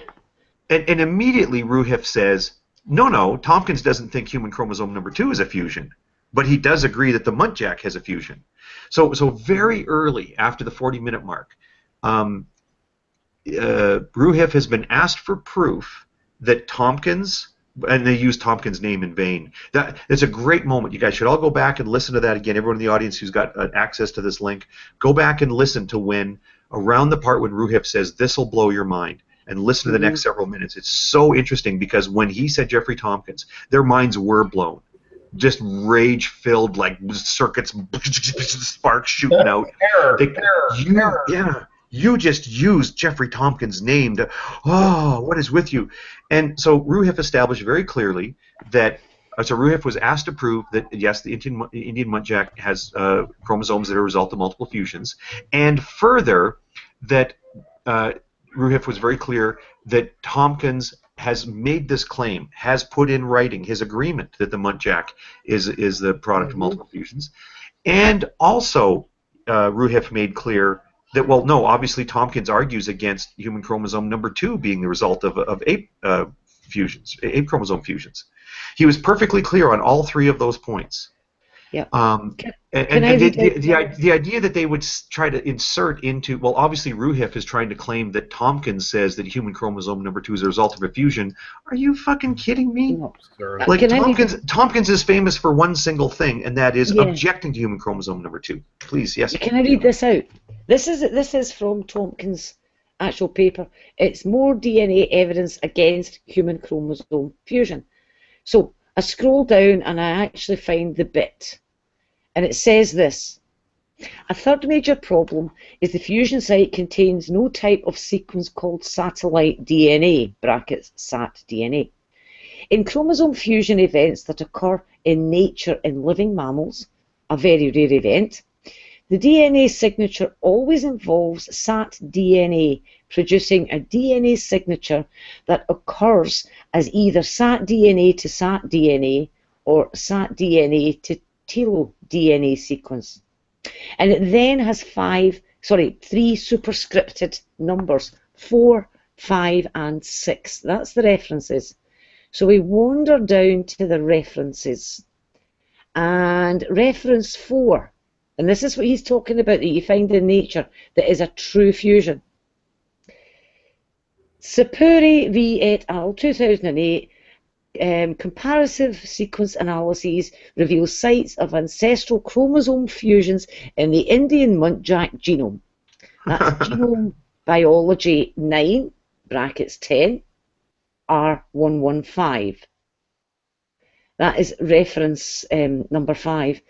Number 4. That was number 4. Sorry, no, that was number 5 I just read out. Oh, was it? Okay, I'm sorry. Number 4 is Chavez et al. Molecular cytogenetic analysis, a centromeric satellite organization of a novel 8 to 11 translocation in sheep, a possible intermediate in bi-armed chromosome evolution. And 6, the title of it is Satellite DNA in the Karyotype Evolution of Domestic Animals, Clinical Considerations. So that's it, the 3 references that Tomkins uses at that one bit, where he's saying that these rare fusion events, which he is acknowledging have occurred in nature, because remember, in chromosome fusion events that occur in nature in living animals, dash, a very rare event, dash, the DNA signature always involves blah, blah, blah. And he cites the muntjac paper as his evidence for these telomere fusions. And that is the question that Roohif was answering. Tomkins accepts the muntjac, and I've now read the bit where he accepts it. I thought in a later paper the Tomkins actually even the muntjac isn't merely mentioned in the title of a paper mentioned cited or appearing in the references section, but the muntjac appears in the introduction section of Tomkins' paper. I'm looking for that one now. Yeah. Well, in any case, I mean, we get this weird moment where they say we want proof that Tomkins supports the idea that the muntjac has chromosome fusion. Then the accusation that Roohif was claiming that Tomkins supports the idea of human chromosome number 2 being a fusion, and Roohif responding immediately, no, of course, you fucking idiots, of course Tomkins doesn't support the idea that human chromosome number 2, it's in the title of the paper I'm about to read to you that Tomkins argues against human chromosome number 2 being a fusion. I'm not so clued out as to misunderstand that Tomkins doesn't agree with that. But they accused him of that, accused him of making that claim. You know, it's just so ridiculous. Like, it would be like having a discussion with somebody about the Bible and then having that evangelical come after you and say, well, you just made the claim that the Bible says Jesus was a helicopter. I want you to prove your claim that when you say that Jesus was a helicopter. And you're like, no, I'm not making that claim. I never said that. And they're like, no, I answer the question. I want you to show me in the Bible where it says Jesus was a helicopter. And they go, well, you're not going to find it in the Bible. Aha! Oh, okay, indeed. So they end up doing this to him, where it's like, well, you're going to show. So he gets that part of the paper. Then Ronnie starts to read it, and I mean, he reads it mindlessly. He just gets like he got on the rails, and he starts reading and reading and reading and reading, and then he goes, okay, well, why am I reading this? He asked Roohif, but why am I reading this now? I'm not going to read the whole paper. Why am I reading this? Why am I reading this? Well, who am I? Where am I? I'm lost. I'm confused. Where are my children? Nurse. Like, he just, like, you don't know why you were reading the paper, then why the fuck did you start reading the paper? Like, they ask Roohif to prove something, and then he shares this paper, and then Ronnie just starts reading it, and then Ronnie says, well, now why am I reading it? Did you forget what's happened in the last 5 minutes of conversation? Like, what was going on? And then he goes, well, where does this prove your point? I can't remember what Ronnie asked him then, and Roohif says, well, no, I doesn't make the point I'm making. In fact, this is written by Tomkins. I would say most of this stuff is wrong. Well, then there's all the laughter about, well, then why are you referencing it? Why are you showing us this paper? And he goes, well, I was showing you the paper because click. Like, why ask the guy why he's showing you the paper, and then cut him off mid-sentence, especially when the sentence he's saying, well, is because I'm showing you the paper because.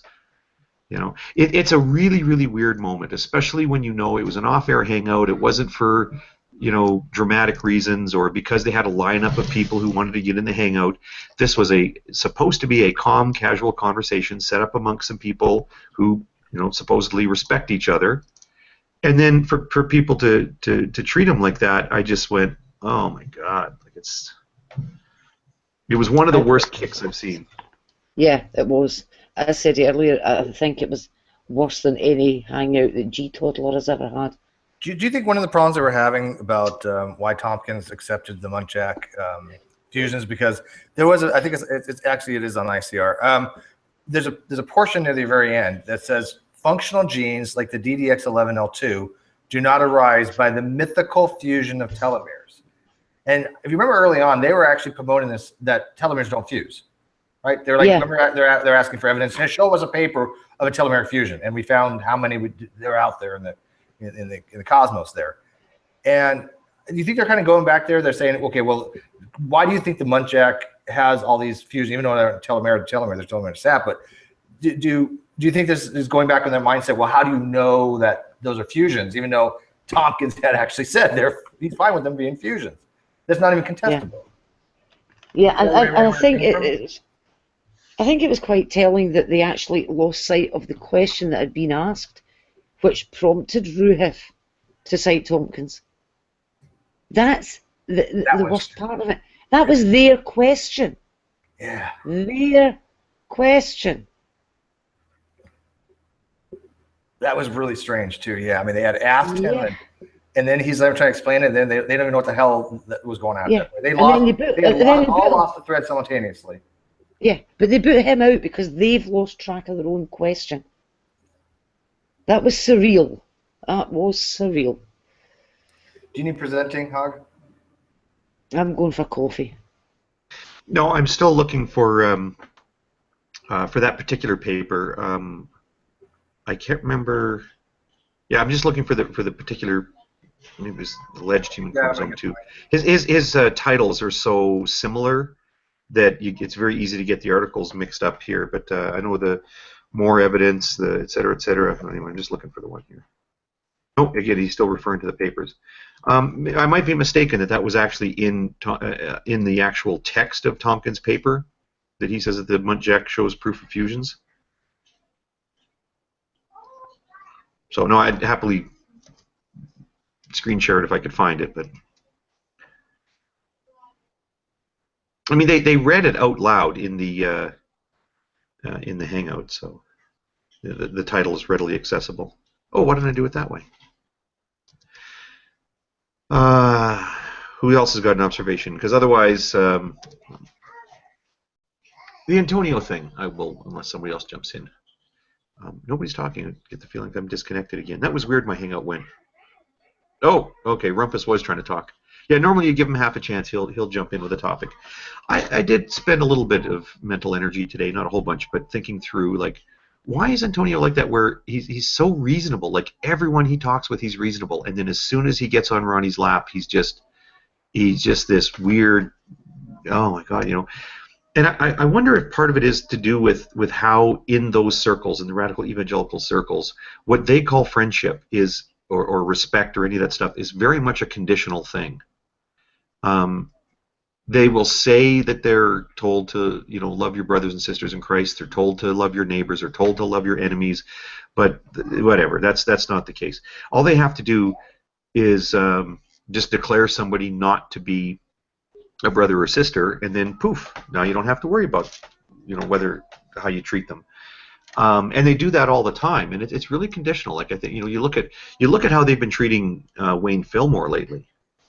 There's no way they consider him a Christian, right? And that's and I wonder if there's something effective about that. I wonder if there's something where Antonio, Antonio's old enough to not worry about, oh, those kids at school don't like me. He's old enough to not really be wrapped up in that, and he seems pretty level-headed in that way.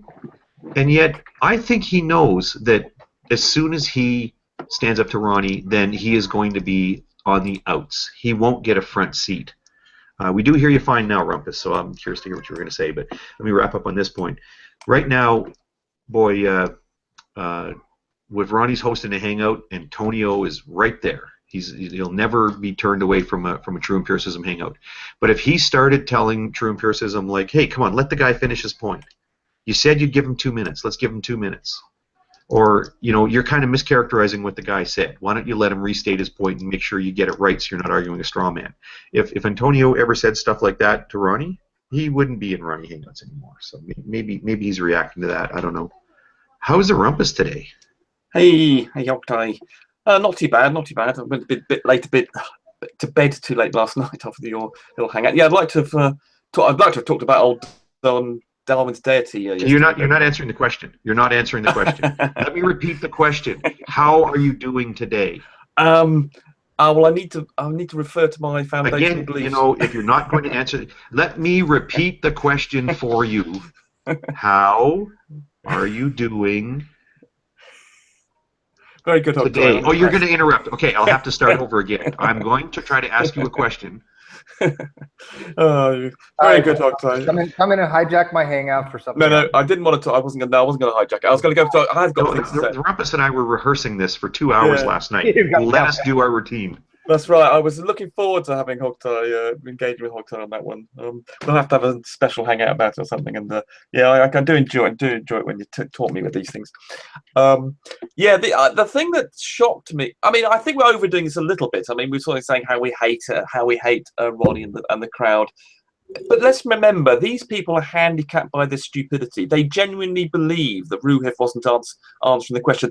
They didn't understand on a fundamental level that Roohif was going in there to make a claim about how many telomeric repeats there should be. And Ronnie interpreted this as, I'm not sure Fiona, yes, of course Fiona doesn't hate these people. Sorry, I didn't mean to imply that. Ronnie then thought, well, I've got a question about this. I believe this is the way the system works, and that's the important thing. And because he lacks a sort of, his whole world revolves around what he wants. He thinks how he thinks reality works, and he has difficulty in absorbing other people's opinions and this objective reality. So he suddenly seemed to think in his head that the whole issue was the fact that he believed that something was happening, this idea, this crazy idea, and I caught Fiona's little demo, and that's exactly what I was thinking when I saw the thing. Why doesn't, if only Roohif could just draw a little diagram of some things coming together where the join is, and how on earth can the join, the fusion of two chromosomes, and then a second fusion to come along, what on earth has that got to do with the first fusion? Well, how could that possibly have an effect on it? I mean, this is so simple. It's like, as Fiona did, just joining some pencils together. I mean, you need sort of just basic logical approach to something to think. It's just an amazing. And I couldn't understand going through this what on earth Ronnie's point was. It's only when I sort of had explained to me also Roohif as well, it would helped because I just couldn't understand. It just seemed so illogical. I couldn't believe what I was hearing. And then finally we discovered that he's got this idea that these other fusion points are going to. I'm still not sure that's what he thinks, but everyone else seems to agree this is what he thinks. That he believes these other fusion sites are going to degenerate further, reduce further, because you've had some other fusions elsewhere. It's just incredible. So poor old Roohif. So Ronnie didn't realise that all Roohif was trying to do was to make a claim about the number of telomeric repeats, and then he interpreted this when he wouldn't then deal with Ronnie's claim. So even when Roohif repeatedly said, but that's your claim, Ronnie. What's that got to do with the paper hasn't been designed to answer your claim. The paper's outlining how many repeats there should be, and I'm referring to it. So what's that got? Just because you're coming up with some insane idea, what? This paper hasn't been designed for you. The world doesn't revolve around your needs. This paper doesn't talk about your insane idea. So, and Roohif tried to explain this, but the poor guy just couldn't get it through. And so because these people are stupid, this is their main problem. They're stupid. They're handicapped by trying to understand what the issue is, what's an idea of who's got a claim, who's got a question. And these simple concepts, these debating concepts, are beyond them. And I don't think, obviously, Antonio and even C. Brown, who goes on about this subject a little bit, they clearly had no idea what telomeric repeats were. And Antonio doesn't even know what a chromosome is, as far as I can see. And he just feels he's got to back up. So when Ronnie says, oh, you're not answering the question, Antonio just comes in there as a sort of attack dog, saying, yeah, you're not answering the question. You're not answering Ronnie's question. No, of course, that's not why I'm here. That's not the claim I'm making. Rufus pointed out. But I mean, we've done worse on TST to G-Man and things. So I think starting to portray this as some sort of mass bullying, beating, worthy of some sort of some sort of internet judge and jury reprimand is probably going a bit far.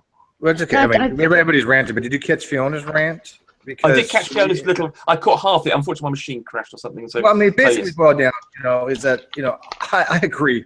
These people are not worth engaging. I will continue to make fun of them. Dragnot will continue to make fun of them. We will continue to address what they have to say. But as far as one-on-one, If somebody is going to do it, however, which I do not recommend, I think you got to be foolish at this point to ever engage with them on one-on-one. I'm tempted as a challenge. I mean, I think, you know, because I'm obviously a bit egotistical. I think I could have come in there and been a bit more forceful on Roohif and then sort of done a bit better. But if you decide to go into the room, yeah, there's no point. I agree with 1,000-fold on Fiona. I think you're absolutely wrong for doing it. As I said in a post earlier on today, what that hangout demonstrated was you can't educate pork. Yeah, and let me give him one piece of advice. If you do go in there, here's the biggest piece of advice I can give you. Thanks. Don't assume they even know how to spell biology. You assume that they are a preschooler that do not know what a chromosome is, do not know what a centromere is, do not know what a telomere is, do not know what a karyotype is, do not know what a genome is. Do not assume they know anything. And I'm telling you, at least you might get a little further. Yeah, because I mean, Hogtie is very good at this. I mean, Hogtie is very good at leading them through some simple concepts, and he makes sure that he's carrying them along and doesn't start them off at too high point. Because I mean, the thing that amazes, I mean, this is just a marvelous indication of Ronnie. I mean, this has been commented before. This is a guy who feels competent to talk about this, and he still doesn't understand what a telomeric repeat was. I mean, we thought, was it 2 weeks ago when he first engaged with Roohif and he highlighted they did that search or whatever it was he did. No, he was going through saying, oh look, all these telomeric repeats, and then Roohif sort of did a search and could only find the one or two and does it repeated every whatever it was 4,000 odd bases. So he clearly didn't understand then, and yet he feels competent to have a go at Roohif and then thinks that a telomeric repeat is something that's just G-rich. He still doesn't know that it's T. As you pointed, Steve, in your thing, he doesn't understand what this is, and he feels competent. It just demonstrates graphically the egotistical. Oh God, I forgot what the word. The self-esteem he has, or the reverence he has for himself, arrogance. And the total arrogance and conceit. The thing is, normally people who've got conceited or arrogant, you normally refer to people who have actually got some talent or skill or intelligence. But he's not even at that point, is he? He just simply doesn't understand. Yet he's got just Dunning-Kruger, I suppose, is really what it is. But to go on at Roohif when even when Roohif told him exactly what the bloody thing is, and people like Steve have got it listed in the description of this thing, he still doesn't understand the most basic concept that's part of the whole issue. I put it in the description. Yeah, it's like you really don't have to know that much about this. There's a few things I put in the description. You only need to know 6 letters, and then the fact you've got these list of things, and you need to know 6 letters, and here's the list of things, and they're not in there. And one of the Bert Sticks has actually just pointed out one of the bits from that hangout that I did have to pause the video and just sob quietly into a cushion. Was when Roohif says the bit about the 22,431 bases. No, that's 22, and 431. Yes. He didn't realise it wasn't 22,431. I mean, the only reason sorry, Fiona, come on. That to me, I mean, it just showed that even with the paper in front of him, Ronnie couldn't even read it. And he didn't know what a base pair was. Didn't he? Oh, come on. At one point, he mixes up. He mixes up telomeric repeat and base pair quite often. Yes, he does. He does. Yes, he doesn't seem to understand that it's a six base pairs, does he? Really? Yeah, that's the thing. And if you give the number of base pairs, then you would have to divide by 6 to get the number of repeats. Yes. Because it's a 6-base repeat. He doesn't get that. And I tried explaining that. But to no avail. Would we agree that the only reason that Tomkins clearly accepts well, no, he doesn't accept end-to-end fusions, does he? That's the point he makes in that little thing that Steve was just repeating at the end, and he thinks he's got this DDX11L2 gene that's going across the supposed fusion, which I think we've very comprehensively dismissed, and I think Sam made some great analysis, I think, and comments on why it isn't the case, and other people have as well. Yeah. And so presumably. The only reason Tomkins presumably thinks it's not a fusion is because he's got this gene across it. Yeah, but you see, the thing is, the identification of that gene, that family of genes is always found in the subtelomeric region. Yes. Yeah. So what the heck is it doing bang in the middle of chromosome 2 beside a whole bunch of telomeric repeats? Yeah, absolutely. You know, it's just yet another nail in the coffin. And the other thing is that it would have been a functioning gene at one point. And it's the telomere part that is degraded. And that gene isn't required because obviously that chromosome has got its own copy up at its own telomere. Yeah.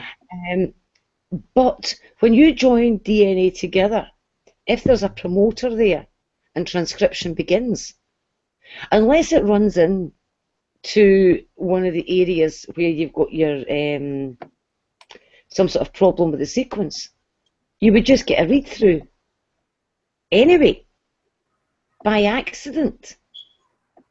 Because a gene is a gene is a gene. And the fact that you find one member of that gene family lurking in that region is another piece of evidence that it is a fusion site. Right. And the fact that one half of it is the sense strand, and then the other half of it on the other side is the anti-sense strand. Yes, that's interested me. Yes, because Yes. presumably when you see it coming, presumably the sequence be your normal telomeric sequence, and then you presumably get it in reverse going as it went going the other lot past the fusion site. Yeah, because if you imagine it, if you join two people head to head, one of them has to be upside down. Yeah, exactly. Yeah, you see, that's what I can't understand. To me, it seems so obvious. Presumably, if they found it going in reverse, surely it's obvious that that's a fusion site, isn't it? I mean, it's just...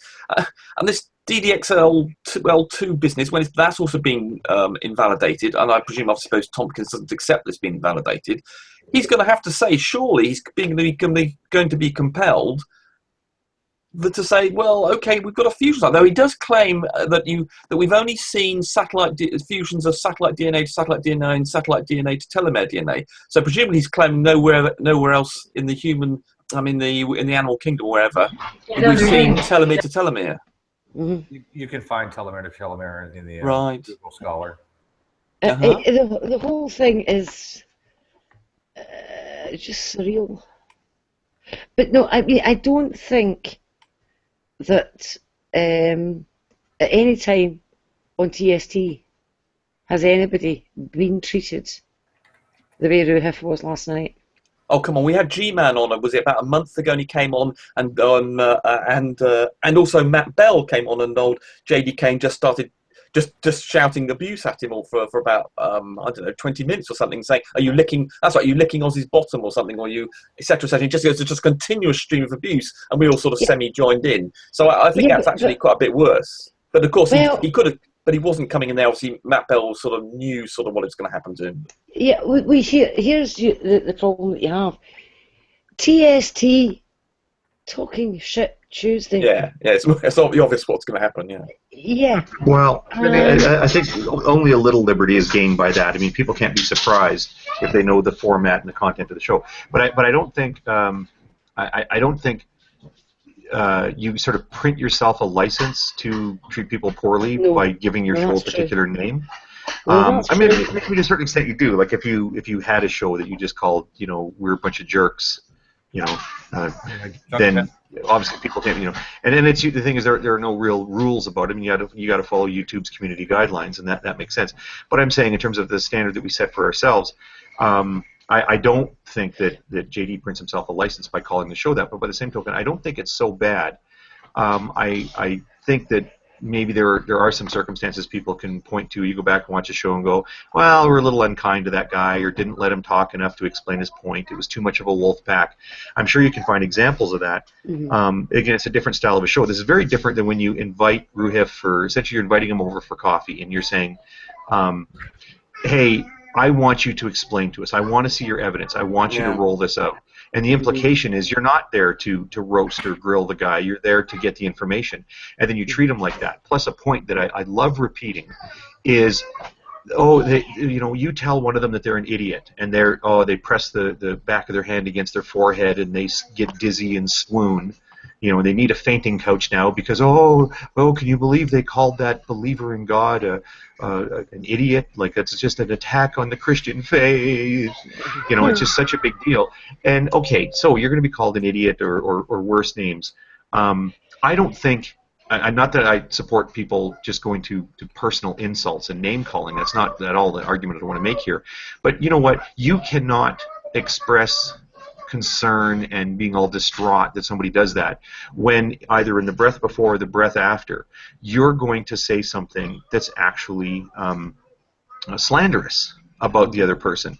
So for example, as soon as Roohif was out of the room, they went launching on their thing about how everyone's a liar, this person's a liar. They called Christopher Hitchslap a liar. Christopher Hitchslap, by the way, did a great job in the denouement conversation that happened afterward. It was he had some really good characterizations of how the conversation went. He stuck to his grounds. He was polite with those guys, but he just made a point like, no, you guys are mischaracterizing this.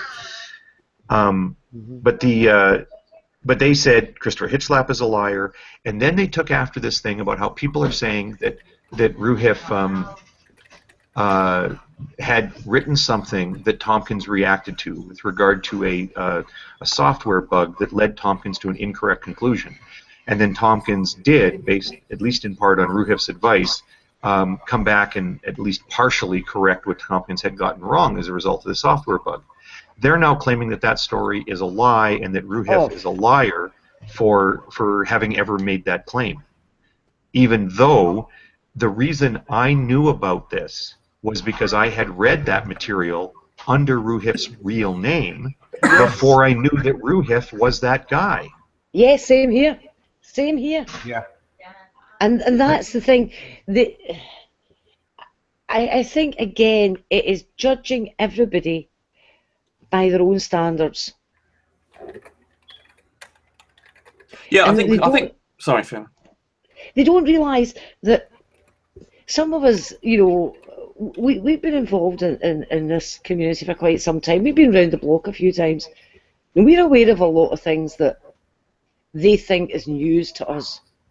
I mean, good grief, I read the Dover transcripts daily as they get published after each day in court.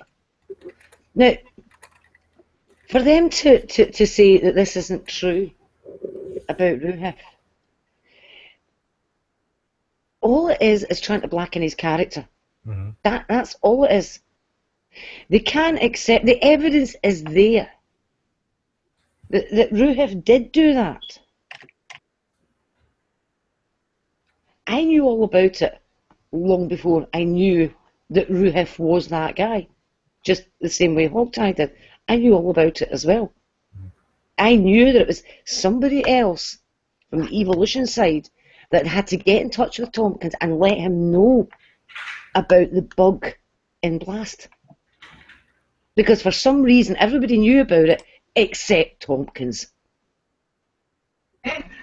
Yeah, and these guys were totally skeptical. Oh, can you believe that? Just some nobody computer programmer from Australia was able to tell this PhD geneticist that he had something in genetics wrong, and just the snide way they went on about it. Well, at the same time, Ronnie's claiming to have corrected all these people on science things. The whole thing's so ridiculous, and they, you know, instead of, I mean, sometimes you have to guess when you hear a story. Is that plausible? Do you think that really happened? Well, here you don't have to guess because that information's out there. Yeah. By the way, it's funny when I had been talking to Roohif, just he and I off air, about a different issue, and then he'd link me to something that gave away his name, and I think it's reasonably well known now, but I think, you know, Steve and I have agreed we're not repeating it until if Roohif wants to say it himself on there. But it was funny when he said the name; it was very familiar to me because it's the same as somebody who's a fairly famous Canadian hockey player. So I remember when I read the responses to Tomkins and then Tomkins' initial refusal to deal with it and then the further replies, the name has always stuck in my head because it's both the name of a hockey player and of somebody who had sued a girlfriend I had while I was in school. He set up a little phony rear-end accident thing. So the name had stuck in my head. So then I was talking to Roohif and then he shares this thing and I was like, wait a minute, that's your name too? And I was like, wait a minute. You're that guy. And it's funny, you know. So I mean, the information's out there. Like, if maybe we should do this then. If any of these guys are in doubt, so who was there? Ronnie and Antonio Fletcher and C. Brown. C. Brown and King Matthew. King Matthew, yeah. If any of those guys are in doubt, and let's call it doubt. They didn't say doubt, they said he was lying. But if there's any doubt about it, and they want confirmation, there are a number of people you can ask. I would say starting with Roohif, you know what, challenge him. Tell Roohif, I've heard this story about you. I was on a hangout the other day where I called you a liar behind your back, and I want to know, did I catch you in a lie, or should I make a public apology for saying you're a liar? So what's the evidence? If you don't want to talk to Roohif about it, you can ask me, you can ask Fiona. I'm pretty sure Steve knows the story. I know his background very well. Yeah, okay, well then there's any number of us that if you want to know, so for those 4 gentlemen who called him a liar, you have the chance to now out him as a liar, or you have a chance to make a public apology for having called him a liar without evidence. And if you want to make sure you make the decision based on actual evidence and facts and whatnot, there's 4 people right there who have their fingertips. They won't do any of that. They won't do any of that. Yeah, I'm actually, Two things real quick. I'm actually looking at the whole thing at the moment. Two things real quick before we go too off topic. I wanted to say that, one thing about Talking Shit Tuesday, I've always taken it as, this is a friendly kind of jab type situation, right? It's not meant to be slanderous. It's not meant to make people cry. It's meant to poke fun at stupid people. And those stupid people can come in to defend themselves because we have an unwritten rule here. If we're talking about you, you have a right to be here. Okay, that's pretty much the case, unless you're a sniper or something else like that. But for the most part, you have a right. We'll make room every time for somebody to come in if we're talking about them. Right? Who's Ronnie, Antonio. But it's lighthearted. And you know what? After TST goes off, it's like the shit talking stops with these people, right? We're like, hey, G-Man, we'll talk about this or whatever, something else, right? You guys notice that that's the kind of like show it's supposed to be.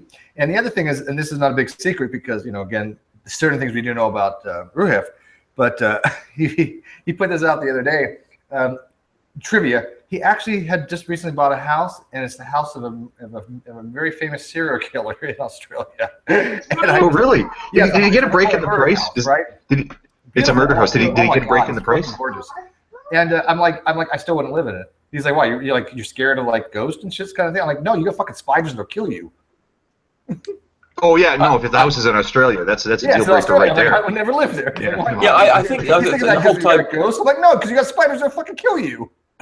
Hogtie made a good point, I think, about the difference in context, obviously, of inviting Roohif into a room and then treating him as badly as they did. They didn't give him the opportunity to make the point that he was trying to make. And so, in absolute terms, obviously TST is more abusive, but indeed the context of the invitation to Roohif was, here we're going to have a discussion about a substantial issue. It's not an issue about abuse or anything. We're going to try and do something constructive, presumably, to find out the truth of something, and then to go move into that, to not allow him to speak, was therefore relatively worse. Although in absolute terms, of course, he wasn't being abused.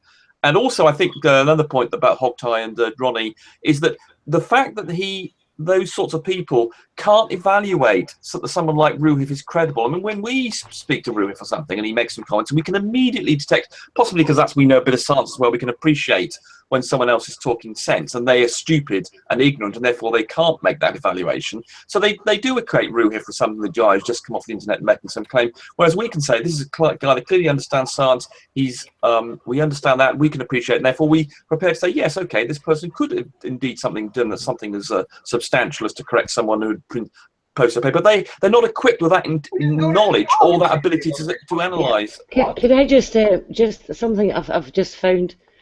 It's a post by Roohif using the name Roohif, and it says, I figured out how he gets his 70% on his comprehensive analysis paper, and I assume the same problem affects the Gallo one. In summary, he is using a version of Blast Plus with a bug in it that reduces the number of hits that are returned. Say, for example, you submit 10,000 queries one at a time, you will generally get 10,000 results. What happened in Tomkins' paper was he submitted the 10,000 queries in one go and only got 7,000 or so results. The bug exists in version 2.2.27 and was fixed in 2.2.29. I've written a paper on this and submitted it to Answers in Genesis Journal. Obviously, I'm coming up against a lot of resistance, but I'm grinding him down slowly on every point that he has made. That post was made by Roohif on the 16th of the 1st, 2015.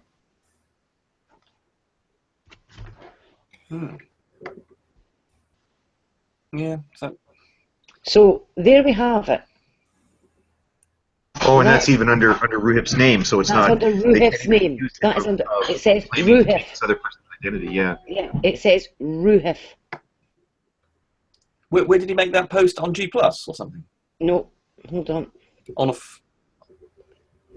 I'll put the link in the side chat. It's. Oh, come on, mouse.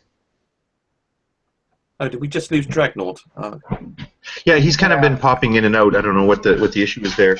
And while you're doing that, Fiona, I was going to say, Rumpus's point about the way they treated him, and they sort of don't know. You know, I wonder. I try to not be too amazed at their inability to grasp reality. I wonder if you ask them, so why didn't you guys give Roohif a chance to either make his point or answer any of the questions that you were just throwing at him? I wonder if they, actually I doubt that they would have an explanation. I doubt that they would say, well, the reason we treated him that way was this. Instead, they're going to say, what do you mean?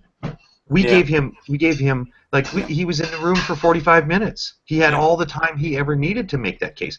I bet you that they remember that conversation as they rolled out the red carpet to the door, and they sat him down in a comfy chair and gave him a snifter of brandy, and knelt down and said, okay, Roohif, teach us what you know. And they didn't say a thing.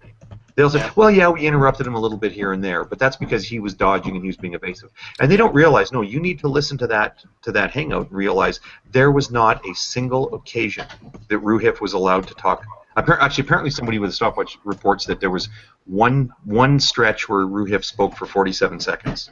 But other than that, he never got 30 seconds. 42 seconds? Something like that. Yeah, but whatever. He never got a full minute. Yeah. Mm-hmm. Not once. And the thing was that Ronnie equated his question about the paper as the claim that Roohif was making. He, in his mind, because everybody, everybody, the whole world is effectively from his point of view. When Roohif was coming in to make that claim about the number of telomeric repeats, Ronnie felt that obviously in his world, the only possible thing that people could be doing was just thinking about what he's thinking about, and he wants to know. Because he presumes that all these the fusion sites actually reduce in size with each additional fusion, he obviously felt that was the issue, and obviously he felt that Roohif felt was the issue and wasn't answering it. And of course, this was something he made up in his head, and Roohif was saying, that's your claim, nothing to do with this paper. This paper's got nothing to do with your insane idea. I'm here to talk about this paper. And so when Ronnie was saying, but this doesn't have anything to say, this data you've got here, about my problem. Well, no, but Roohif, I mean, I'd have been a bit more forceful about this than he was, and possibly, I don't know whether that'd been good or bad, but I would be much more aggressive about that and making that point. And possibly Roohif wasn't firm enough to make the point that that was the issue. Folks, shall I post that link to the live chat? Let's have a look at it. Sure. Wow. Because you're worried it might reveal Roohif's real name or something? His name, you know, he's posting his comments here as Roohif. Okay, yeah, I can't. But it absolutely blows out of the water their claim that he has lied about this, because there's actually a few posts by him underneath that. We did a conversation with people, and he points out that paper that he submitted to AIG pointing out the problem with the algorithm, he submitted it in September 2014. Yes, you wouldn't have thought he could complain about. Yes, because it's not even as though it's his blog, is it? It's actually him posting to the. He's posting comments. Yeah, posting a comment on the ICR blog. Yeah, you would have thought he couldn't really complain. Yeah. Right, I'm going to post it into the live chat, and Roohif is commenting underneath the main article, and you will actually see where he details what he did and how he got in touch with Tomkins over this bug in the BLAST program, utterly debunking the claim made by Ronnie and his cronies last night that Roohif is lying about this. The dates are on the posts, and nobody can go in and alter the dates of a post. Fiona, did you see that he actually Roohif says that the paper that Tomkins submitted was actually rejected. It did not pass peer review. Tomkins' paper. Yeah, in the Roohif comment, it's underneath the one dated the 13th of the 10th, 2015. Roohif says, yes, he's acknowledged the bug. In fact, Roohif is saying that Tomkins has acknowledged the bug, and then goes on to mention that the paper was actually rejected because it did not pass peer review. Yes.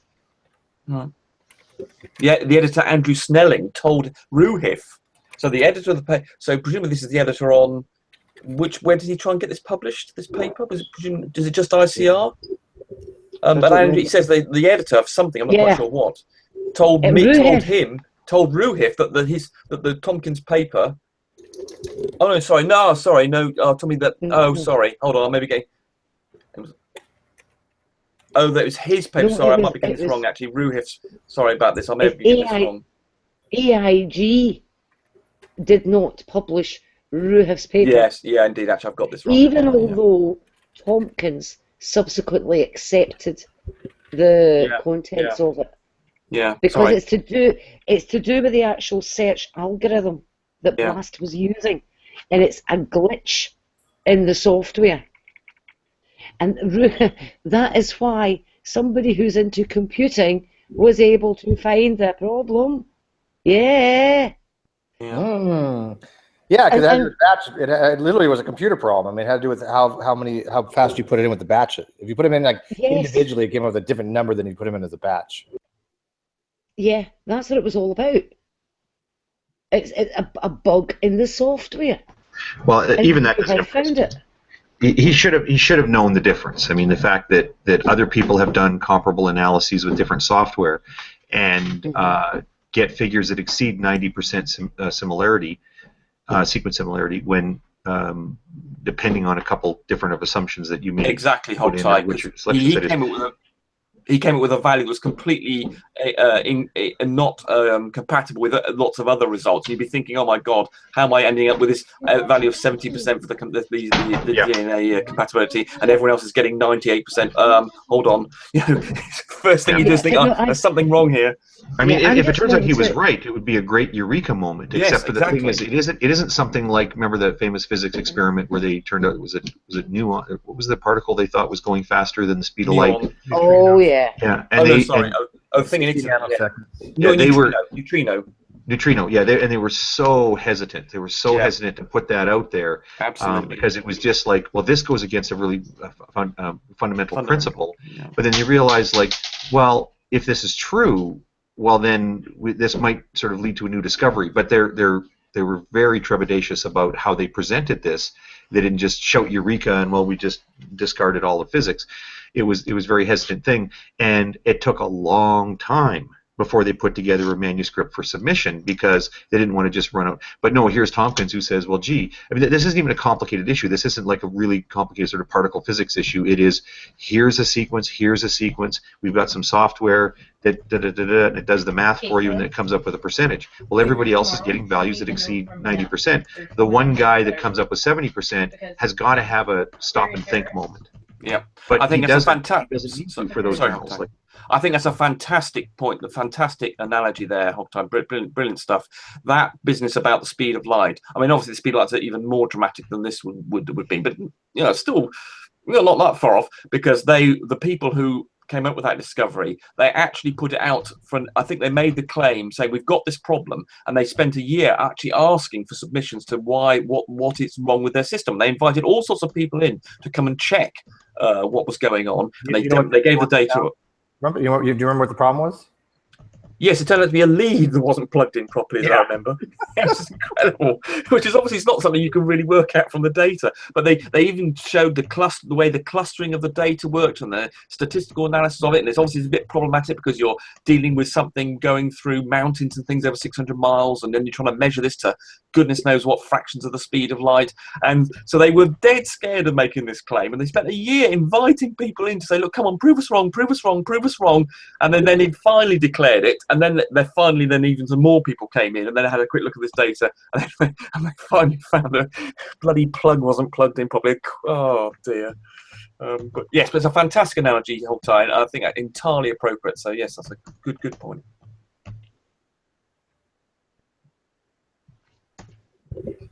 Reds has just finished. Reds just finished up his. I told all the Reds people they want to come over here. He had like 80 people watching. I have like 60. So if Reds wants to come over here and. Oh, is Red's gonna pop in here? That video that he posted today, very simple telescope comparison.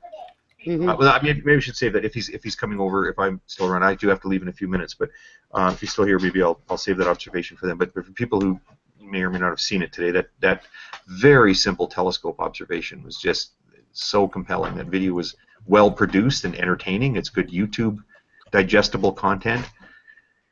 Rumpus, did you see it? No, I must admit, I don't tend to follow Reds, I'm afraid, that much. His abusive language style isn't really compatible with my. You're not abusive, no. Okay, perhaps it's the raw language. Isn't really my thing. He doesn't pepper. It's not seasoning. That's a problem I have with his language too. I certainly can't listen if I'm doing tasks around the house. I can't listen to a hangout or a video of his. Rumpus is more strategic in his pejoratives and stuff like that. Yes, Plus, he sounds better because he's British, so whatever he says sounds demeaning anyway. And I'm still going to do that video on the curvature of the Earth stuff. I've got a bit more material recently, and I've added to it and put in some practical examples. So, I will be one day in the next. I'm determined the next week or so, you will be required to attend a video, hang out on one of my videos, and we're going to go through your surveying stuff as well. Yeah, that's a good idea. But I was actually going to use that as an analogy about the 70% sequence similarity figure, as like, can you imagine? Or actually, there's lots of those kind of findings. Like lately, they found some what are they called? Those very ancient, the evidence of ancient life, something alike. Come on. But they found some now that are in the order of 3.7 billion years old, which means life was around on Earth at least for 3.7 billion years. That's the oldest thing they found so far. But by the time we had life that was capable of leaving those kind of traces, wow, the earlier stuff was. But I guess the oldest they had found before was around 3.4. Did I say million? I meant billion. The oldest they found before was around 3.4 billion. But they found some older stuff in the Arctic as the ice is receding. Thank you, global warming. They found some stuff that's 3.7. But can you imagine if you did some analysis and you discovered that? No one's seen the thing. Huh? No one's seen the thing. Don't go looking for stuff in the Arctic. Don't go search. Oh, the thing. Yeah. Oh, John Carpenter's. Yeah. Or if like somebody did some measurements and based on these measurements they came to discover that the mean radius of the Earth is 500 miles. Right, like you would say, I'm gonna check my numbers. I'm gonna redo my gazentas here because nobody else says it's 500 miles across, and that's the kind of research that you get when you're submitting stuff to creationist journals. Is that you can go and say, well, everybody else says it's 98 or 96 or whatever else percent, and then but I'm going to say it's 70, and then ta-da. Yeah, I mean, in fact, it's interesting you should mention that because I was, when you were having that discussion with Red's Rhetoric, was it a couple of weeks ago, I was trying to, off the cuff, quickly write out my equations again, which I couldn't get access to because I was on another computer, and I came up with some error, and I wanted, before I was going to declare this thing, I checked it several times, the maths, and I thought, hold on, just to make sure I don't actually cock things up, and I checked it 2 or 3 times in different ways, and it wasn't giving me the right answer. I thought, oh, thank God I didn't commit myself. Of course, it turned out the bloody conversion factor between metric and Mars hadn't quite got right. Bloody thing, not the algebra at all. But you just it is the hardest thing. It is. I wonder if I can. The only reason I do have to go. The only reason I'm kind of sticking around here is there was one other point I wanted to make about that hangout, and it really eludes me now. But well, it was interesting to see. I want to reshare my spreadsheet thing here. It was interesting to see their response in a way that was sort of telling. This is the spreadsheet. I've shared this a number of times, and I keep making the claim every time I reshare this spreadsheet. I say, look, this is a little kludgy. It's just something I threw together one night when I was trying to do some calculations. That's the sketch that explains what it is, and then I just sort of threw it together. And so there's H, and there's a D, and then there's an X that's in meters, and there's a drop at the target that's in meters, and then an X that's in miles, and a drop at the target that's in feet, and then the X that's in feet. And like, I didn't even tidy it up enough to bother putting reasonable decimal places on it or whatever. I filled down the rows because I was doing something to show, a lot of times you have to do repeat calculation, like at some given distance. Well, what if you change your height from, ground level to 1 foot above the surface to 2 feet, 3 feet above the surface, and that sort of thing. But this is the thing I wanted to show you, just how atrocious this is. Okay, so I've got, I don't ever, when I put in functions in a spreadsheet, you don't put in numbers. Like you always do variables, right? So there's this reference to cell G2. Well, that's the average radius of the Earth expressed in meters. So whenever obviously you need that figure a number of times when you do these calculations. So those are all references to that. But all the other cells are ugly because of this half the time somebody, or more than that, like 3/4 or more of the time people are doing it in imperial units. Well, of course, I wrote it in metric. So I got this weird thing of like, okay, what's your height above the water? Well, somebody says 2.5 feet. So I have to put in equals 2.5 times 0.3048, right? And then they say, well, my distance was 3 miles. Well, I constantly forget the conversion factor between miles and kilometers. So I have to convert it to meters in this fashion. I have to say, oh, you're saying it's 3 miles? Well, okay, I know there's 0.3048 meters to a foot. That is less than a full meter in a foot. I know it's 0.3048 meters to a foot. And then how many feet are in a mile? Well, I know there's 66 chains.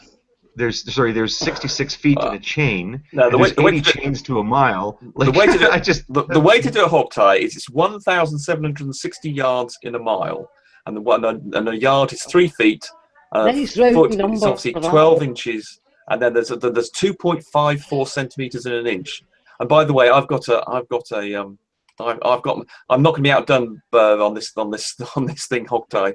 I've got my own spreadsheet here, and indeed I've got much the same. In fact, you can see a calculation there at the top. Actually, there's a conversion there from meters to feet, I think. And I basically work on the fact that a centimeter is 1 inch is 2.54 centimeters.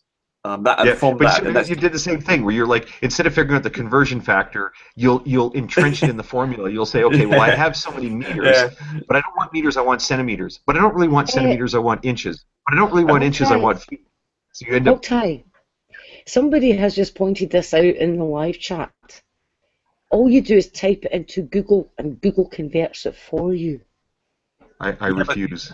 Yeah, but you just want to be able to type in here. So, for instance, I've got the thing that's the same calculation. This is the this is distance to a horizon. I've got the option here providing in meters, feet, and miles as the, because some people, they say, I've been on this flat Earth debates. They'll say, I've got what is the horizon at say 35,000 feet, for instance, in an aeroplane. So I can just type in that, and there we go, and it's 228 miles. What is it at 20 miles? It's nearly 400 miles, and I've got the meters here as well. But I've got hog ties calculation here, which is the height of, which is this rather complicated calculation. Yes, I've got the little diagram as well. This wait a minute, there's a triangle in that. There's a triangle there. They don't exist. Yes, that's right, they don't. I'll tell you all about that. I know, and I agree with him. So here, this is my calculation here. I've just got the one, and then I'll say you can put in the height here in meters. I haven't done this one for feet, and then obviously the amount that's obscured. I'm not showing the rest of it. Yeah, so the distance. And my classic one is the distance to Chicago, and you can say how much of the Willis Tower is obscured in meters and things. But then I do other things in here, like how close to objects have to be one another. What's the drop, they call it? And also an interesting one is the angle of tilt. I would keep on meeting these people. If something went over the horizon, I'd expect to see it tilt away. And you can say something, well, look. Oh, that's so loony. I know, and then so for instance, I've got here the distance from one side of Lake Michigan to the other is 90,000 meters, i.e. 90 kilometers, and so here we have it, and the angle of tilt is 0.8 degrees. That's how tilty at 90,000. That's 56 miles. How tilty this Willis Tower is from across the Lake Michigan from Stevensville. That's all the tilt you get. And so now that I can pump in these figures, I can now have these to hand when I'm in the debates. I can just quickly say, oh, but look from up here. What is the horizon if I'm in an airplane? Or what if I've flown up in a balloon? That's something I can now just bash this in now, and it does all the conversion for me. But the number of times I've cocked up that conversion is, as you can see here, is another example. I've done the 1,000. I should do exactly what Hotto was saying. I've got the 1,760 yards to miles. Yeah, miles to yards. Yeah. Time. Whereas I should, and I've got I haven't been so bad. I've actually got a variable here called radius, which actually is this cell here. But yes, and then my actual conversions, I've actually I ought to have a variable for the conversion one way or another. Yes, so yes, I'm almost as guilty. But you know what? When it comes to that variable for the radius, and actually I have the same value and arranged the same way. Oh, yeah. Right. Well, because you can get that off Google. And someone's suggestion, the idea that if you need to convert something, just do it in Google. I will sometimes do that. I'll even use the voice search. I'll say things like, what is 25 degrees Celsius in Fahrenheit? Right, I'll use the voice search thing. I just find it really simple when you're just doing one conversion. But for a spreadsheet like this, I just like the idea of you set it all up ahead of time. Absolutely. And then you put in what information, and then it just does it. But when it comes to the conversions, I kind of prefer to be able to glance at the formula and not have some derived conversion factor, but instead see the derivation right there in the formula. I agree. Because it always hinges on numbers that I do remember. I don't remember. I mean, how many millimeters are in a yard, right? Yeah, but you really ought to learn this one though, Hogtie. You should have got a bit of change. It's just 1,760 yards in a mile, and then stick with that, and everything else flows from that. Providing you know that an inch is 2.54 centimeters. It's defined. It's exactly correct because an inch is now defined. I adore you for knowing that. I really do. This is because I know a lot of people will not know. Well, what about rounding and that sort of thing? But yeah, that's actually the definition. Yes. Of a statute. Actually, I'll tell you. Of an inch. How does it work? Definition of a statute yard. So you have to define your meter first. Is so many wavelengths of a cesium, whatever. Yeah. And then that nobody knows what the hell that is. That's all made up. It's all bullshit. The only thing I remember about units is reading in Murphy's Law on biology. And one of the bits of Murphy's Law was that whatever figure it is that you're looking for is always expressed in the most awkward units. For example, furlongs per fortnight. And that is so true. Furlongs per fortnight. Yeah. By the way, one of my favorite comments to see in the live chat, I apologize, I was not watching the live chat before, but then somebody mentioned about conversion. Bert Sticks makes the claim, that is wrong, Rumpus. I don't know what he's... it's Nort. It's just he's apoplectic. This is flat Earth time. It's not. I don't like the sound of that. The anti-flat Earth. It's 8 inches per mile. Are you saying what? He says it's Nort just 8 inches per meters squared. That's only be the maniac. That's an approximation. No, he says 8 inches per meters squared. Yeah. What the hell is he typing? Is it a joke he's typing over there? No, this is correct. Now, hold on. I can explain this. If you take this calculation, I've got what's called the drop, which is down. I'll share it again. I don't know if he's making a joke because he says no, it's not a joke. Oh well, inches, okay. It doesn't sound like it. 8 inches per meters squared. No, it's miles. Not miles. It's miles. It should be miles. Yeah. Yes. Miles squared. Yeah, so he's trying to perform what's called this drop business, which I think you and I have actually disputed slightly. I've always taken a drop to be from the I've got my diagram. I'll bring up a diagram. Oh damn it! I've actually managed to crash. I think he's kidding though. I mean, we've argued about this before. And I think we resolved exactly what the difference is. Yeah, there are two sorts of drop. One is like this. So my diagram I've got to the right here. This H here. I don't regard that as a drop. I regard the distance from there to there as the drop. Now you disagree with me on this, and we had a little bit of a fight about it. And then I'm not quite sure what we agreed in the end. But I then well, I think we agreed. Sorry, just to clarify, because you had in that spreadsheet you've got now, you calculated. Okay, so that little segment you're waving over now, where the height is labeled H, and then the other segment, the height is labeled A. Those two little red blind segments are, for all intents and purposes, parallel.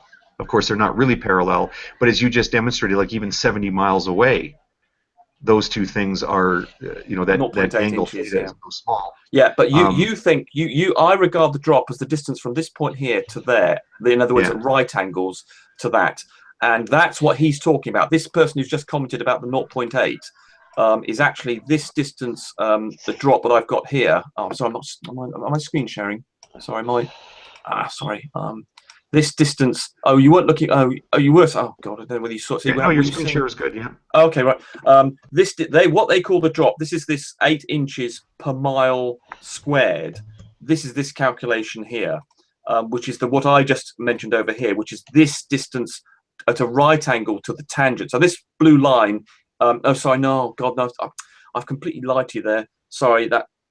Oh no, it's not. Oh God, I got. Oh. Give me a. Oh, I'll come back to that in a second. I'll get the diagram. But this drop, this value here, is what they call the drop, and that is 8 inches times the number of miles squared. And you can see the calculation perhaps at the top here. And that, if you try and approximate that, if you do a Taylor expansion on that, you end up with x. I think you lose the x actually. You end up with minus x squared. And a constant factor with miles is 8 inches, and that works. The Taylor expansion works for, I can't remember how far, but it's actually quite accurate for a good few miles. I think it might even be up to about something like 30-40 miles or something, quite substantial. That approximation that you said was a joke, but perhaps they meant it in a jokey way. But that approximation does actually work. And a lot of people, like Red's Rhetoric, for instance, in his video criticism of Juranism, said, where the hell does this calculation comes from? And it's actually just the Taylor expansion of this calculation here. Yeah, but someone might have meant it jokingly. What I'm more worried about is you said that someone didn't agree with my conversion, which is an example of it here. This 2.54. Someone was. I'm going to have to go and seek them out, because that would. I would feel very distressed if that wasn't correct. I'm going to go and get this diagram for you. If you just hang on, talk amongst yourselves. No, you're not pulling that trick again. Steve did that earlier. You talk amongst yourself. Yeah. I had Fiona monologue. Yeah. What are you doing? Oh, I want God. to bash. Over here from Red. Which I did watch a little bit of that. I didn't know what the hell. Sorry, I'm seeing trigonometry. What's that? I feel sick when I see trig. Oh. Well, just remember. I'm allergic to it. It seems arctan. I got to remember. I come out in hives. You can eat a dick. Yeah. Inside joke or drag there. I substituted an art sign in where I was needing an art tan, and it wasn't for trig though. It was for what the fuck was I doing? It was something to do with, I was trying to find a limit.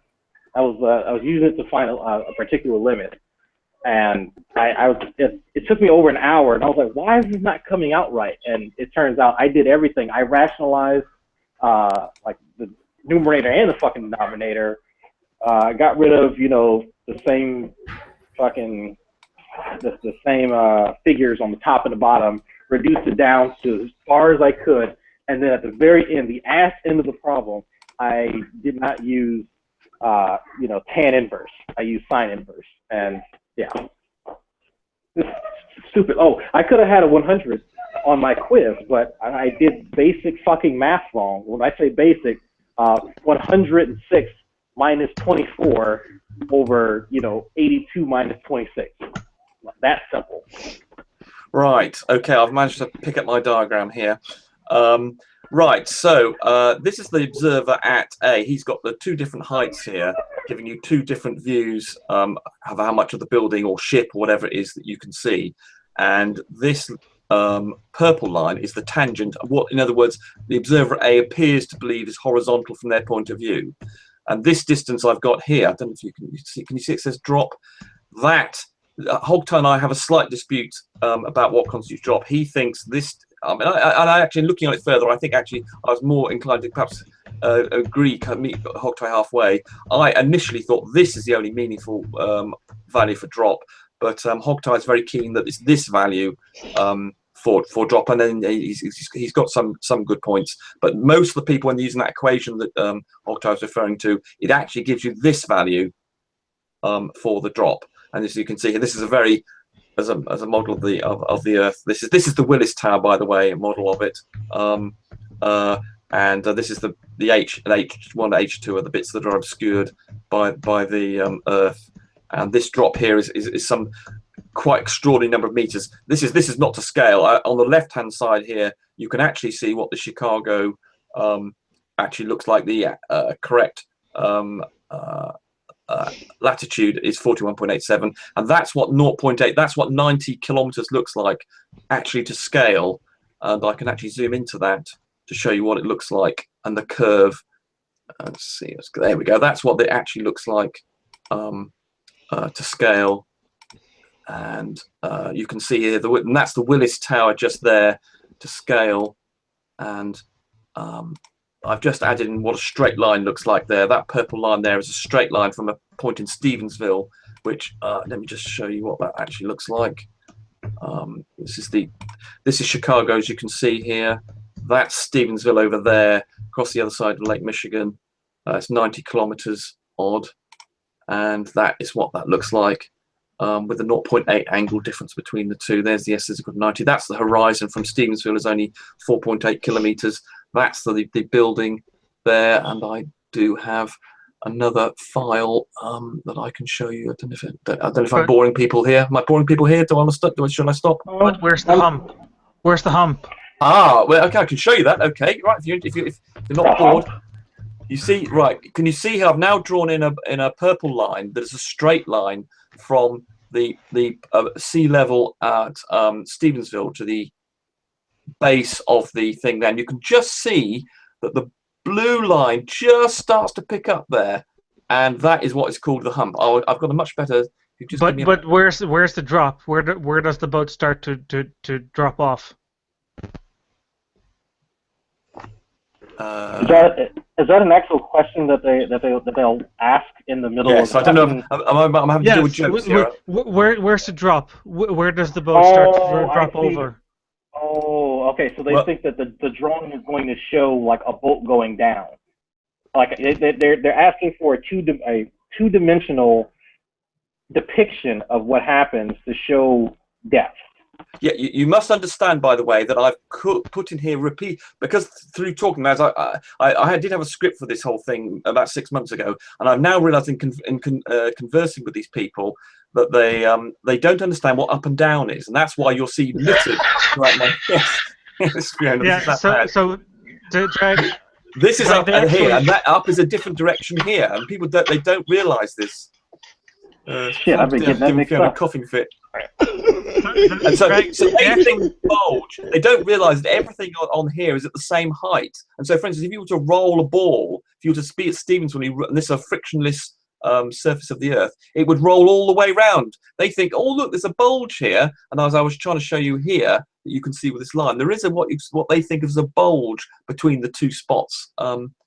There's one of two ways these people think. It's one, it's like it's going uphill over a bulge and then downhill, or two, that it's going completely damn 100% straight until it meets the horizon and then it just drops over. Oh dear God! That's the two ways that they think of this. It just so happens I did have a proper presentation of this, but I managed to crash and lost my window, which seems to be becoming a bit of a, where is it?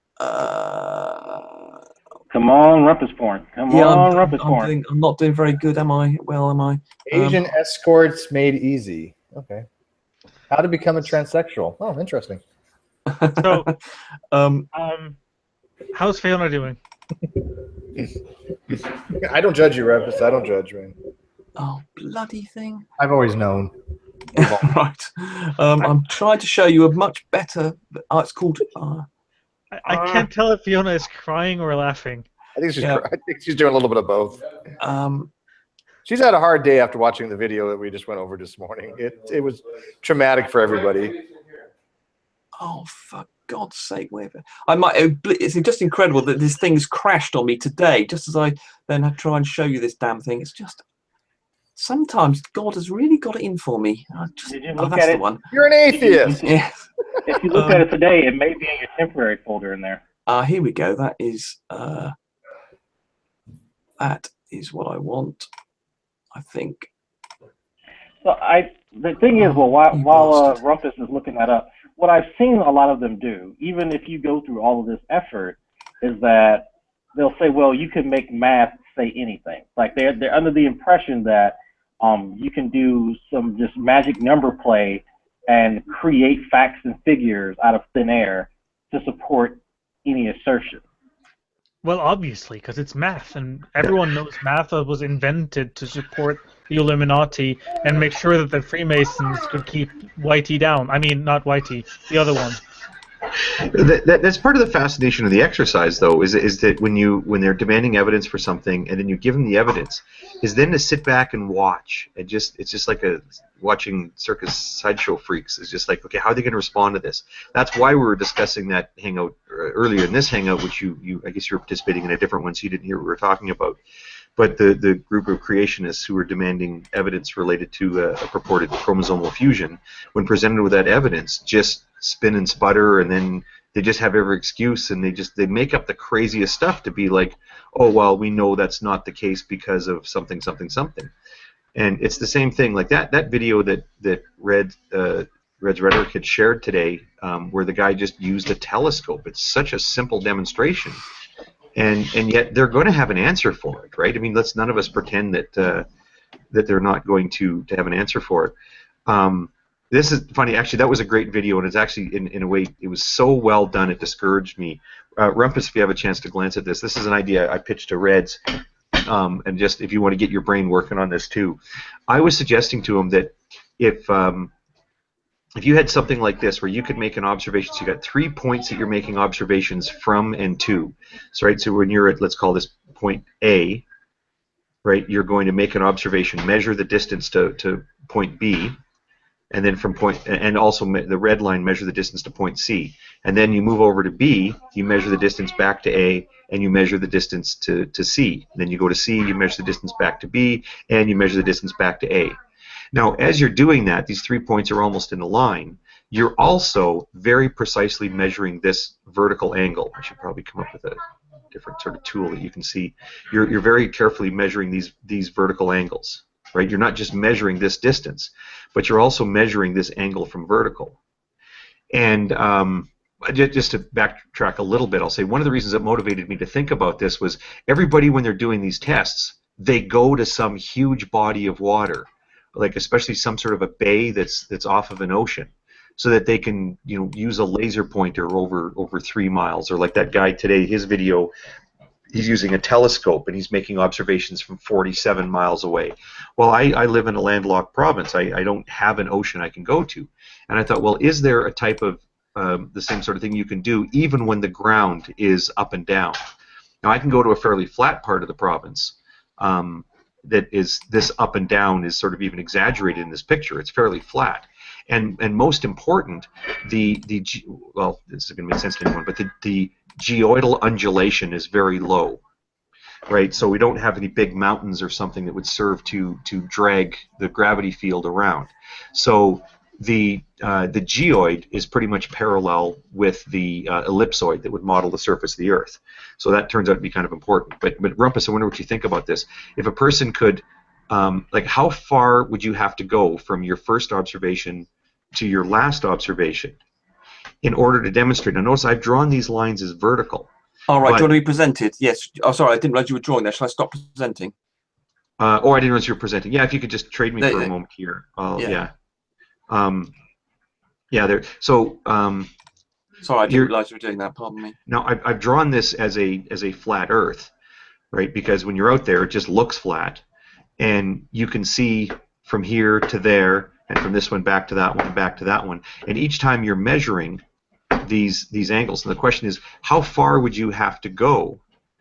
Again, so I've drawn this thing as flat. If you did this, let's say over the course of a soccer field, right, where you set up on one end of the soccer field and then the middle of it and then the other end of the soccer field, and you measured the distances and the vertical angles as you're looking in each direction, and you construct these triangles. Well, there's a reasonable assumption in there that these three vertical blue lines are all parallel. That's a reasonable assumption. Yeah. But at some point, because this piece of equipment, when you go to measure this vertical angle, the way that that vertical angle measurement is achieved is because this piece of equipment is extremely precise at leveling. Yep. Right? So it knows when it's very, very, very slightly off level, and it makes a correction when it reads this vertical angle. So it's actually quite accurate level. Let's say you can read a vertical angle down to some portion of an arc minute. Let's say a tenth of an arc minute, or in the case of what I've got here, down to 1 arc second. Wow. The question is then, how far would you have to go before you could make a convincing demonstration that this line over here is in fact not parallel with this line? And in fact, what you'd get if you did 3 of these setups, or 4 of these setups, or 5 of these setups, you would get a set of lines that are not parallel, but actually converge on a point that is, what's the radius of the Earth? 6,371 kilometers.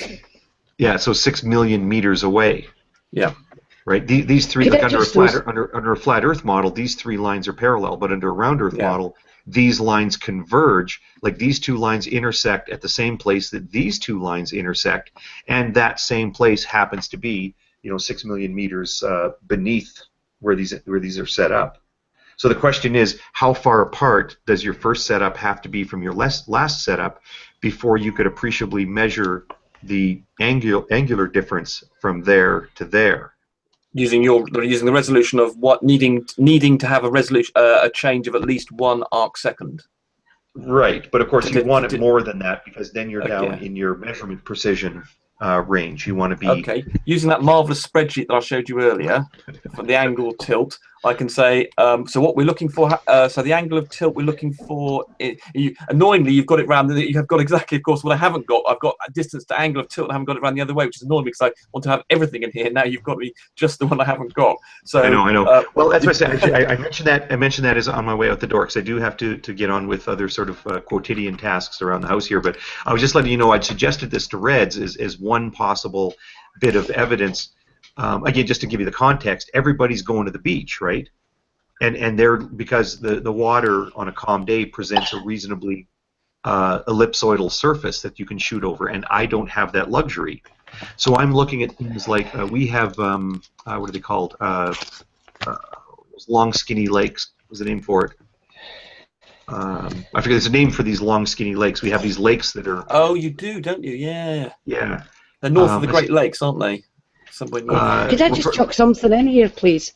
Yeah. I was once informed by somebody that if you're travelling from north to south, the journey is quicker than the same journey south to north. The reason being that when you go from north to south, it's downhill all the way. Yes. Seriously. See that, yeah. Technically, it's downhill no matter where you're going. No, but downhill is towards the centre of the Earth. Well, my favorite. No, not relative to the surface. My favorite answer. If you're standing on a marble, every point on that marble is lower than your head. Yes. My favorite answer to one of those kind of questions was when asked. This was a girlfriend I dated a number of years ago. I will say not a keeper. We were discussing, me and some other people were discussing whether or not you're heavier when measured on the equator or at the North Pole.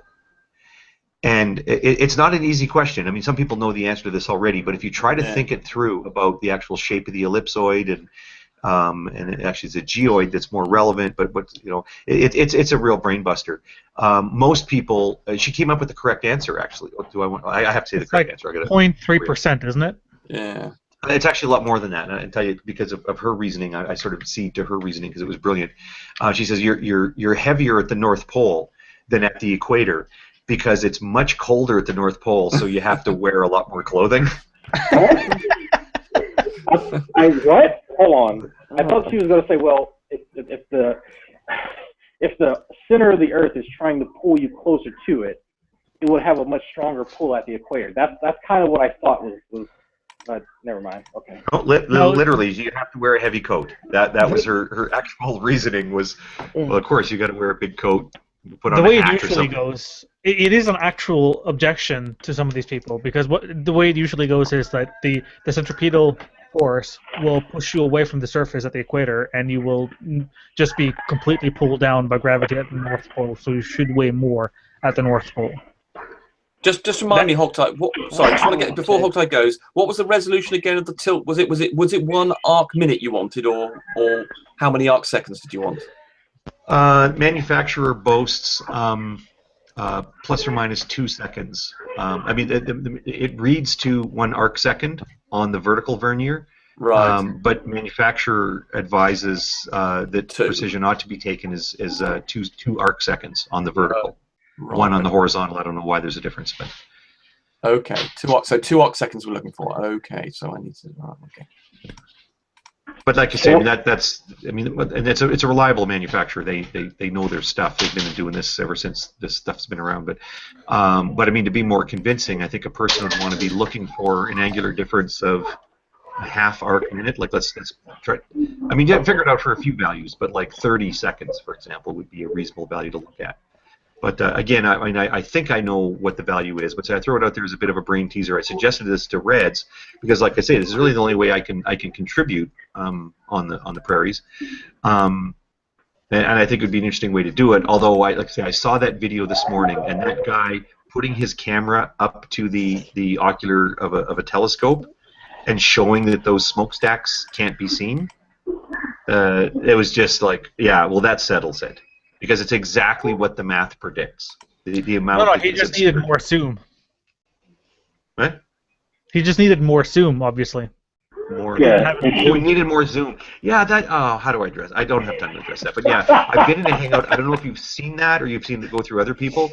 But yeah, I've had a hangout with a flat earther where I've showed them. Well, here's a ship going over the horizon, and he says, "Really? Well, how do you explain this?" And then he showed me a video. Sorry. I showed him a video of a tall ship, very distant, very clearly going over the horizon. He says, well, how do you explain this? And he pulled up a clip of a small boat, not distant, and not going over the horizon. I said, well, what's to explain?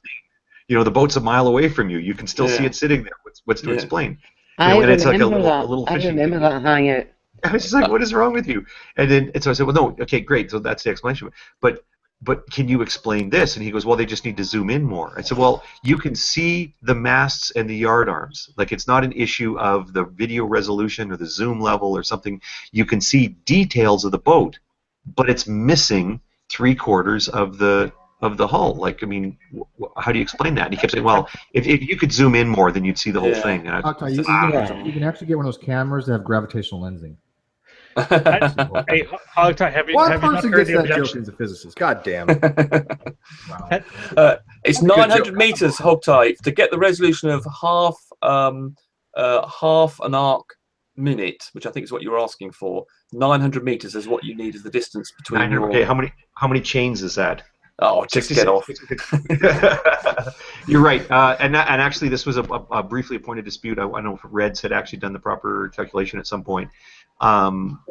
He was saying that to get even 1 degree, you've got to be like 100 miles or some ridiculous figure. 0.8 degrees. I said is 90 kilometers. Yeah. So I said, okay, but if you had a machine that was able to read more accurately than that, it could be done inside of a mile. And I have stretches of land. I can do this over 3 to 6 miles if you want. And I said I can do it inside of them. I have and well calibrated zones that I can use. And I said I could do it inside of a mile. And he said I think that sounds a little too short. No, but 900 meters. 900 that's half a mile. Yeah. That's half an arc. That's half an arc minute. So that's well above the resolution of your device. Yeah.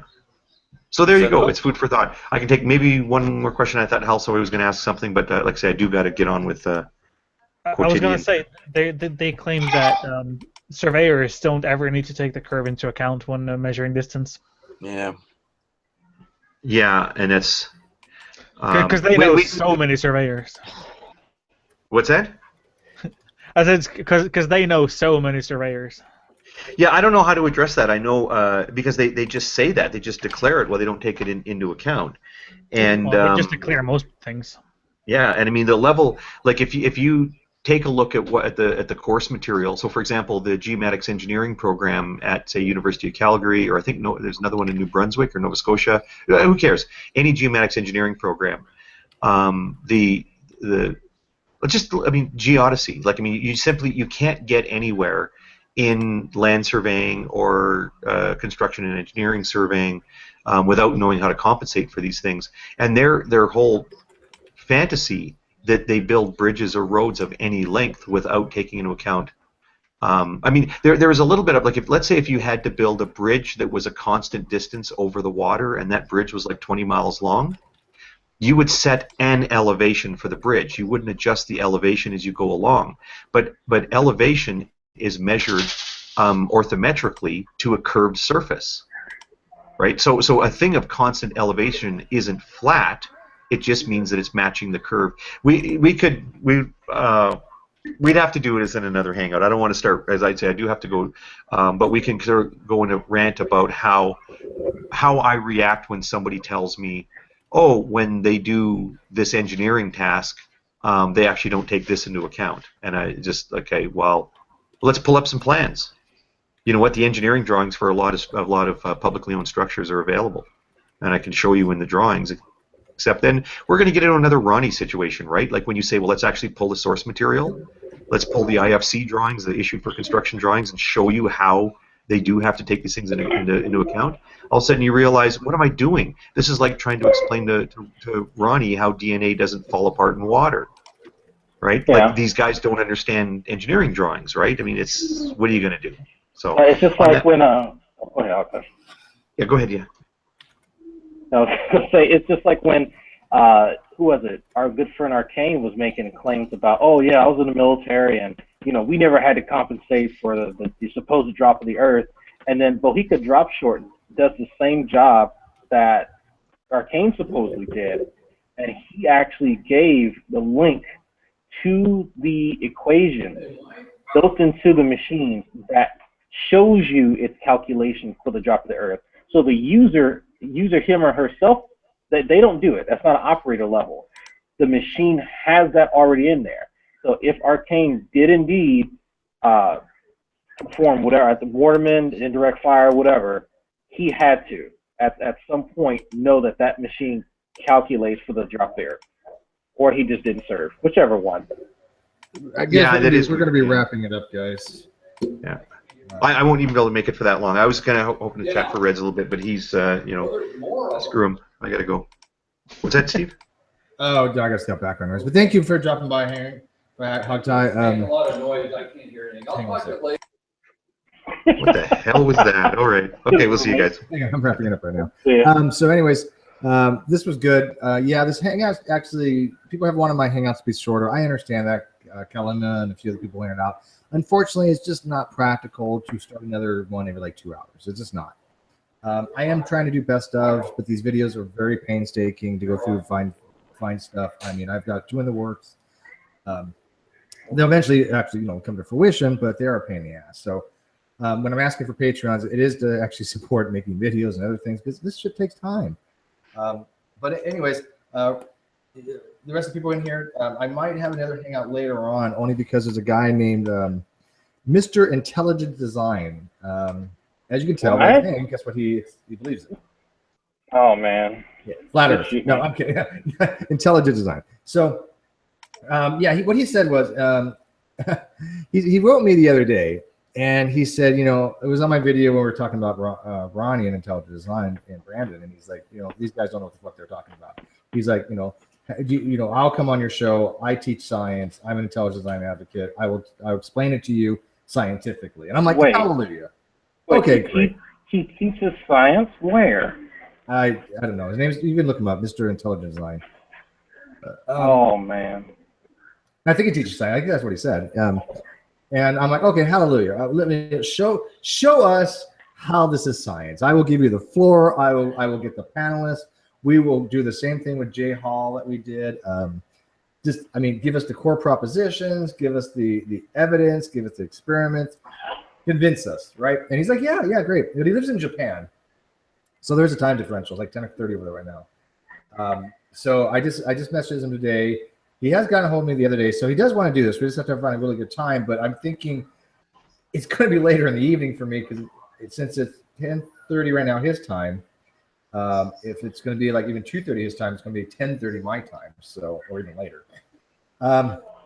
So just keep an eye out for that. If that does happen, I will have a special panel that I could get, whatever time I will available that knows the arguments, like Joe Sonstein, obviously, Dragnot, this. So I mean, I'm gonna jump off my fucking balcony. That's what I'm gonna do. And before all he does, people, okay, wait a minute. You're saying that Ronnie doesn't know intelligent line argument. We agree on that already. I already like the guy. But you say you can actually show us why it's all science. Well, we'll be here. I want to see this. Joe's in the live feed. I didn't know it was in the live feed. I just need to say, in before all he does is try and poke hole in evolution instead of actually proving something from his own side. I don't think so. He has some videos, and I haven't watched them yet, but just by the thumbnail. The videos look like they're showing irreducible complexity, that kind of stuff. So I mean, I don't think he's going to go that route to have negative evidence towards evolution, because that would make no sense, because it requires positive evidence for evolution. I mean, you can't get away from that. Well, that's what most people do anyway. So I know. Oh, that's what they do for creationists. Whenever I get people on my channel, I am still. I'm talking just. To Stephen Bissett. My friend's going to call him probably tomorrow. He's the UFO guy, the guy that advocates for disclosure, that says that Obama is going to release the documents showing that aliens are among us before he gets out of office. I'm not holding my breath, but this is what he claims. So I'm still trying to get him on. Anyways, I have, by the way, CRISPR, I do invite Ronnie. I invite all these guys every time we do these hangouts. I can't invite Antonio because I guess he's blocked me. So much for, wanting to have dialogue. And he has a video saying, hey, we want constructive criticism. So I have a whole hangout dedicated to, guess what?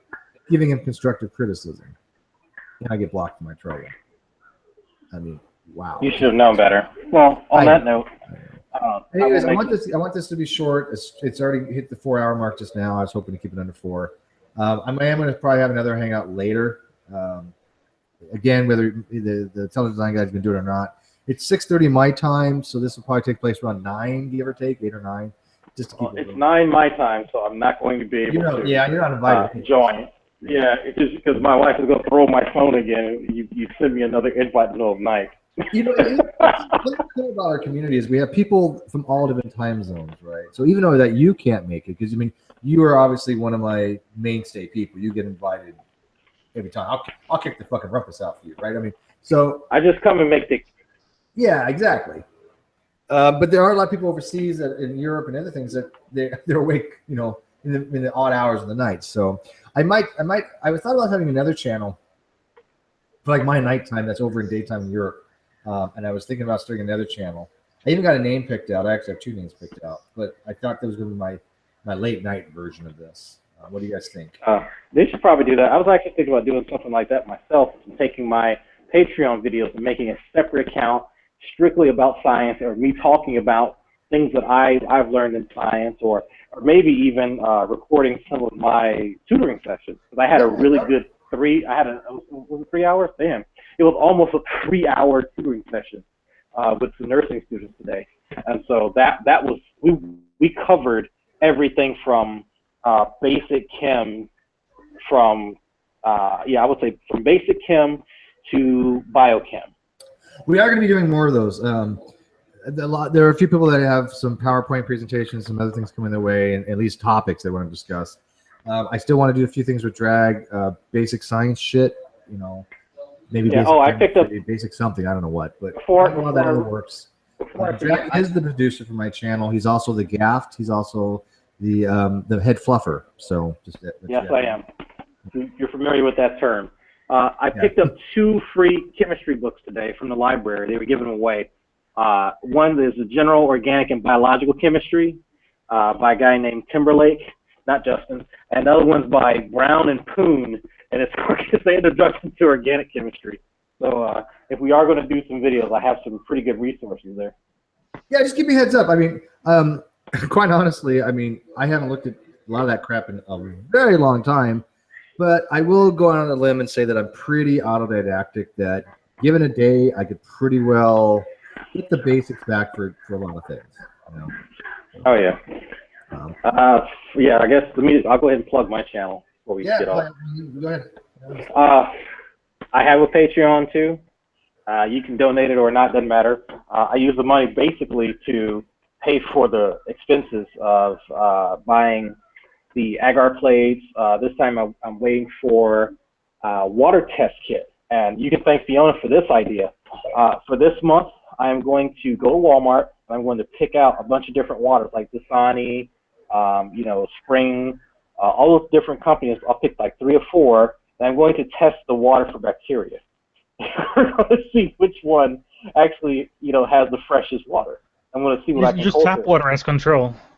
Yeah, and I'm going to have tap water there as well. So if somebody becomes a patron to you for like $1 even, do they get like what, a credit in there? Yeah, I put their name in the description or in the name. I don't do edits to the videos, just pure like we first time go. I just put them in the actual like the description box. Yeah, I put them in the description box and let folks know who's actually funding my little experiments. We've actually just as a side note, we've actually done experiments like that here. Back when I worked for the state or the government, I worked with building, maintaining, and essentially everything from like freshwater plants to the pump stations around, and mainly to do with signaling and communication, right? But we actually did measurements of the water coming straight from the freshwater plants. And it was of higher quality than any bottled water you can buy here. So. Wow. Hey, I love that GIF you're playing, by the way. Is that Baumgartner's jump? Yeah. Slap. Did you make that? No, I wish I did. But no, I cannot take credit for this. Like that. Anyways, I'm going to call this one a close. I'm putting my Patreon one more time. Like I said, make a difference if people do become Patreons. If they don't want to do like monthly, there's PayPal. There's other mechanisms as well. Anything that you send, even $1 through my support, gets your credit in the video. So you don't have to be a monthly Patreon. I mean, if you just do it even $1 or $2, $10, 20, 100,000, whatever, through PayPal or whatever, you get credit. So, anyways, I'm going to end this chat. I will have another one later on tonight for the Eastern people. And thank you, Dragnaut. Thank you, Household. And good night.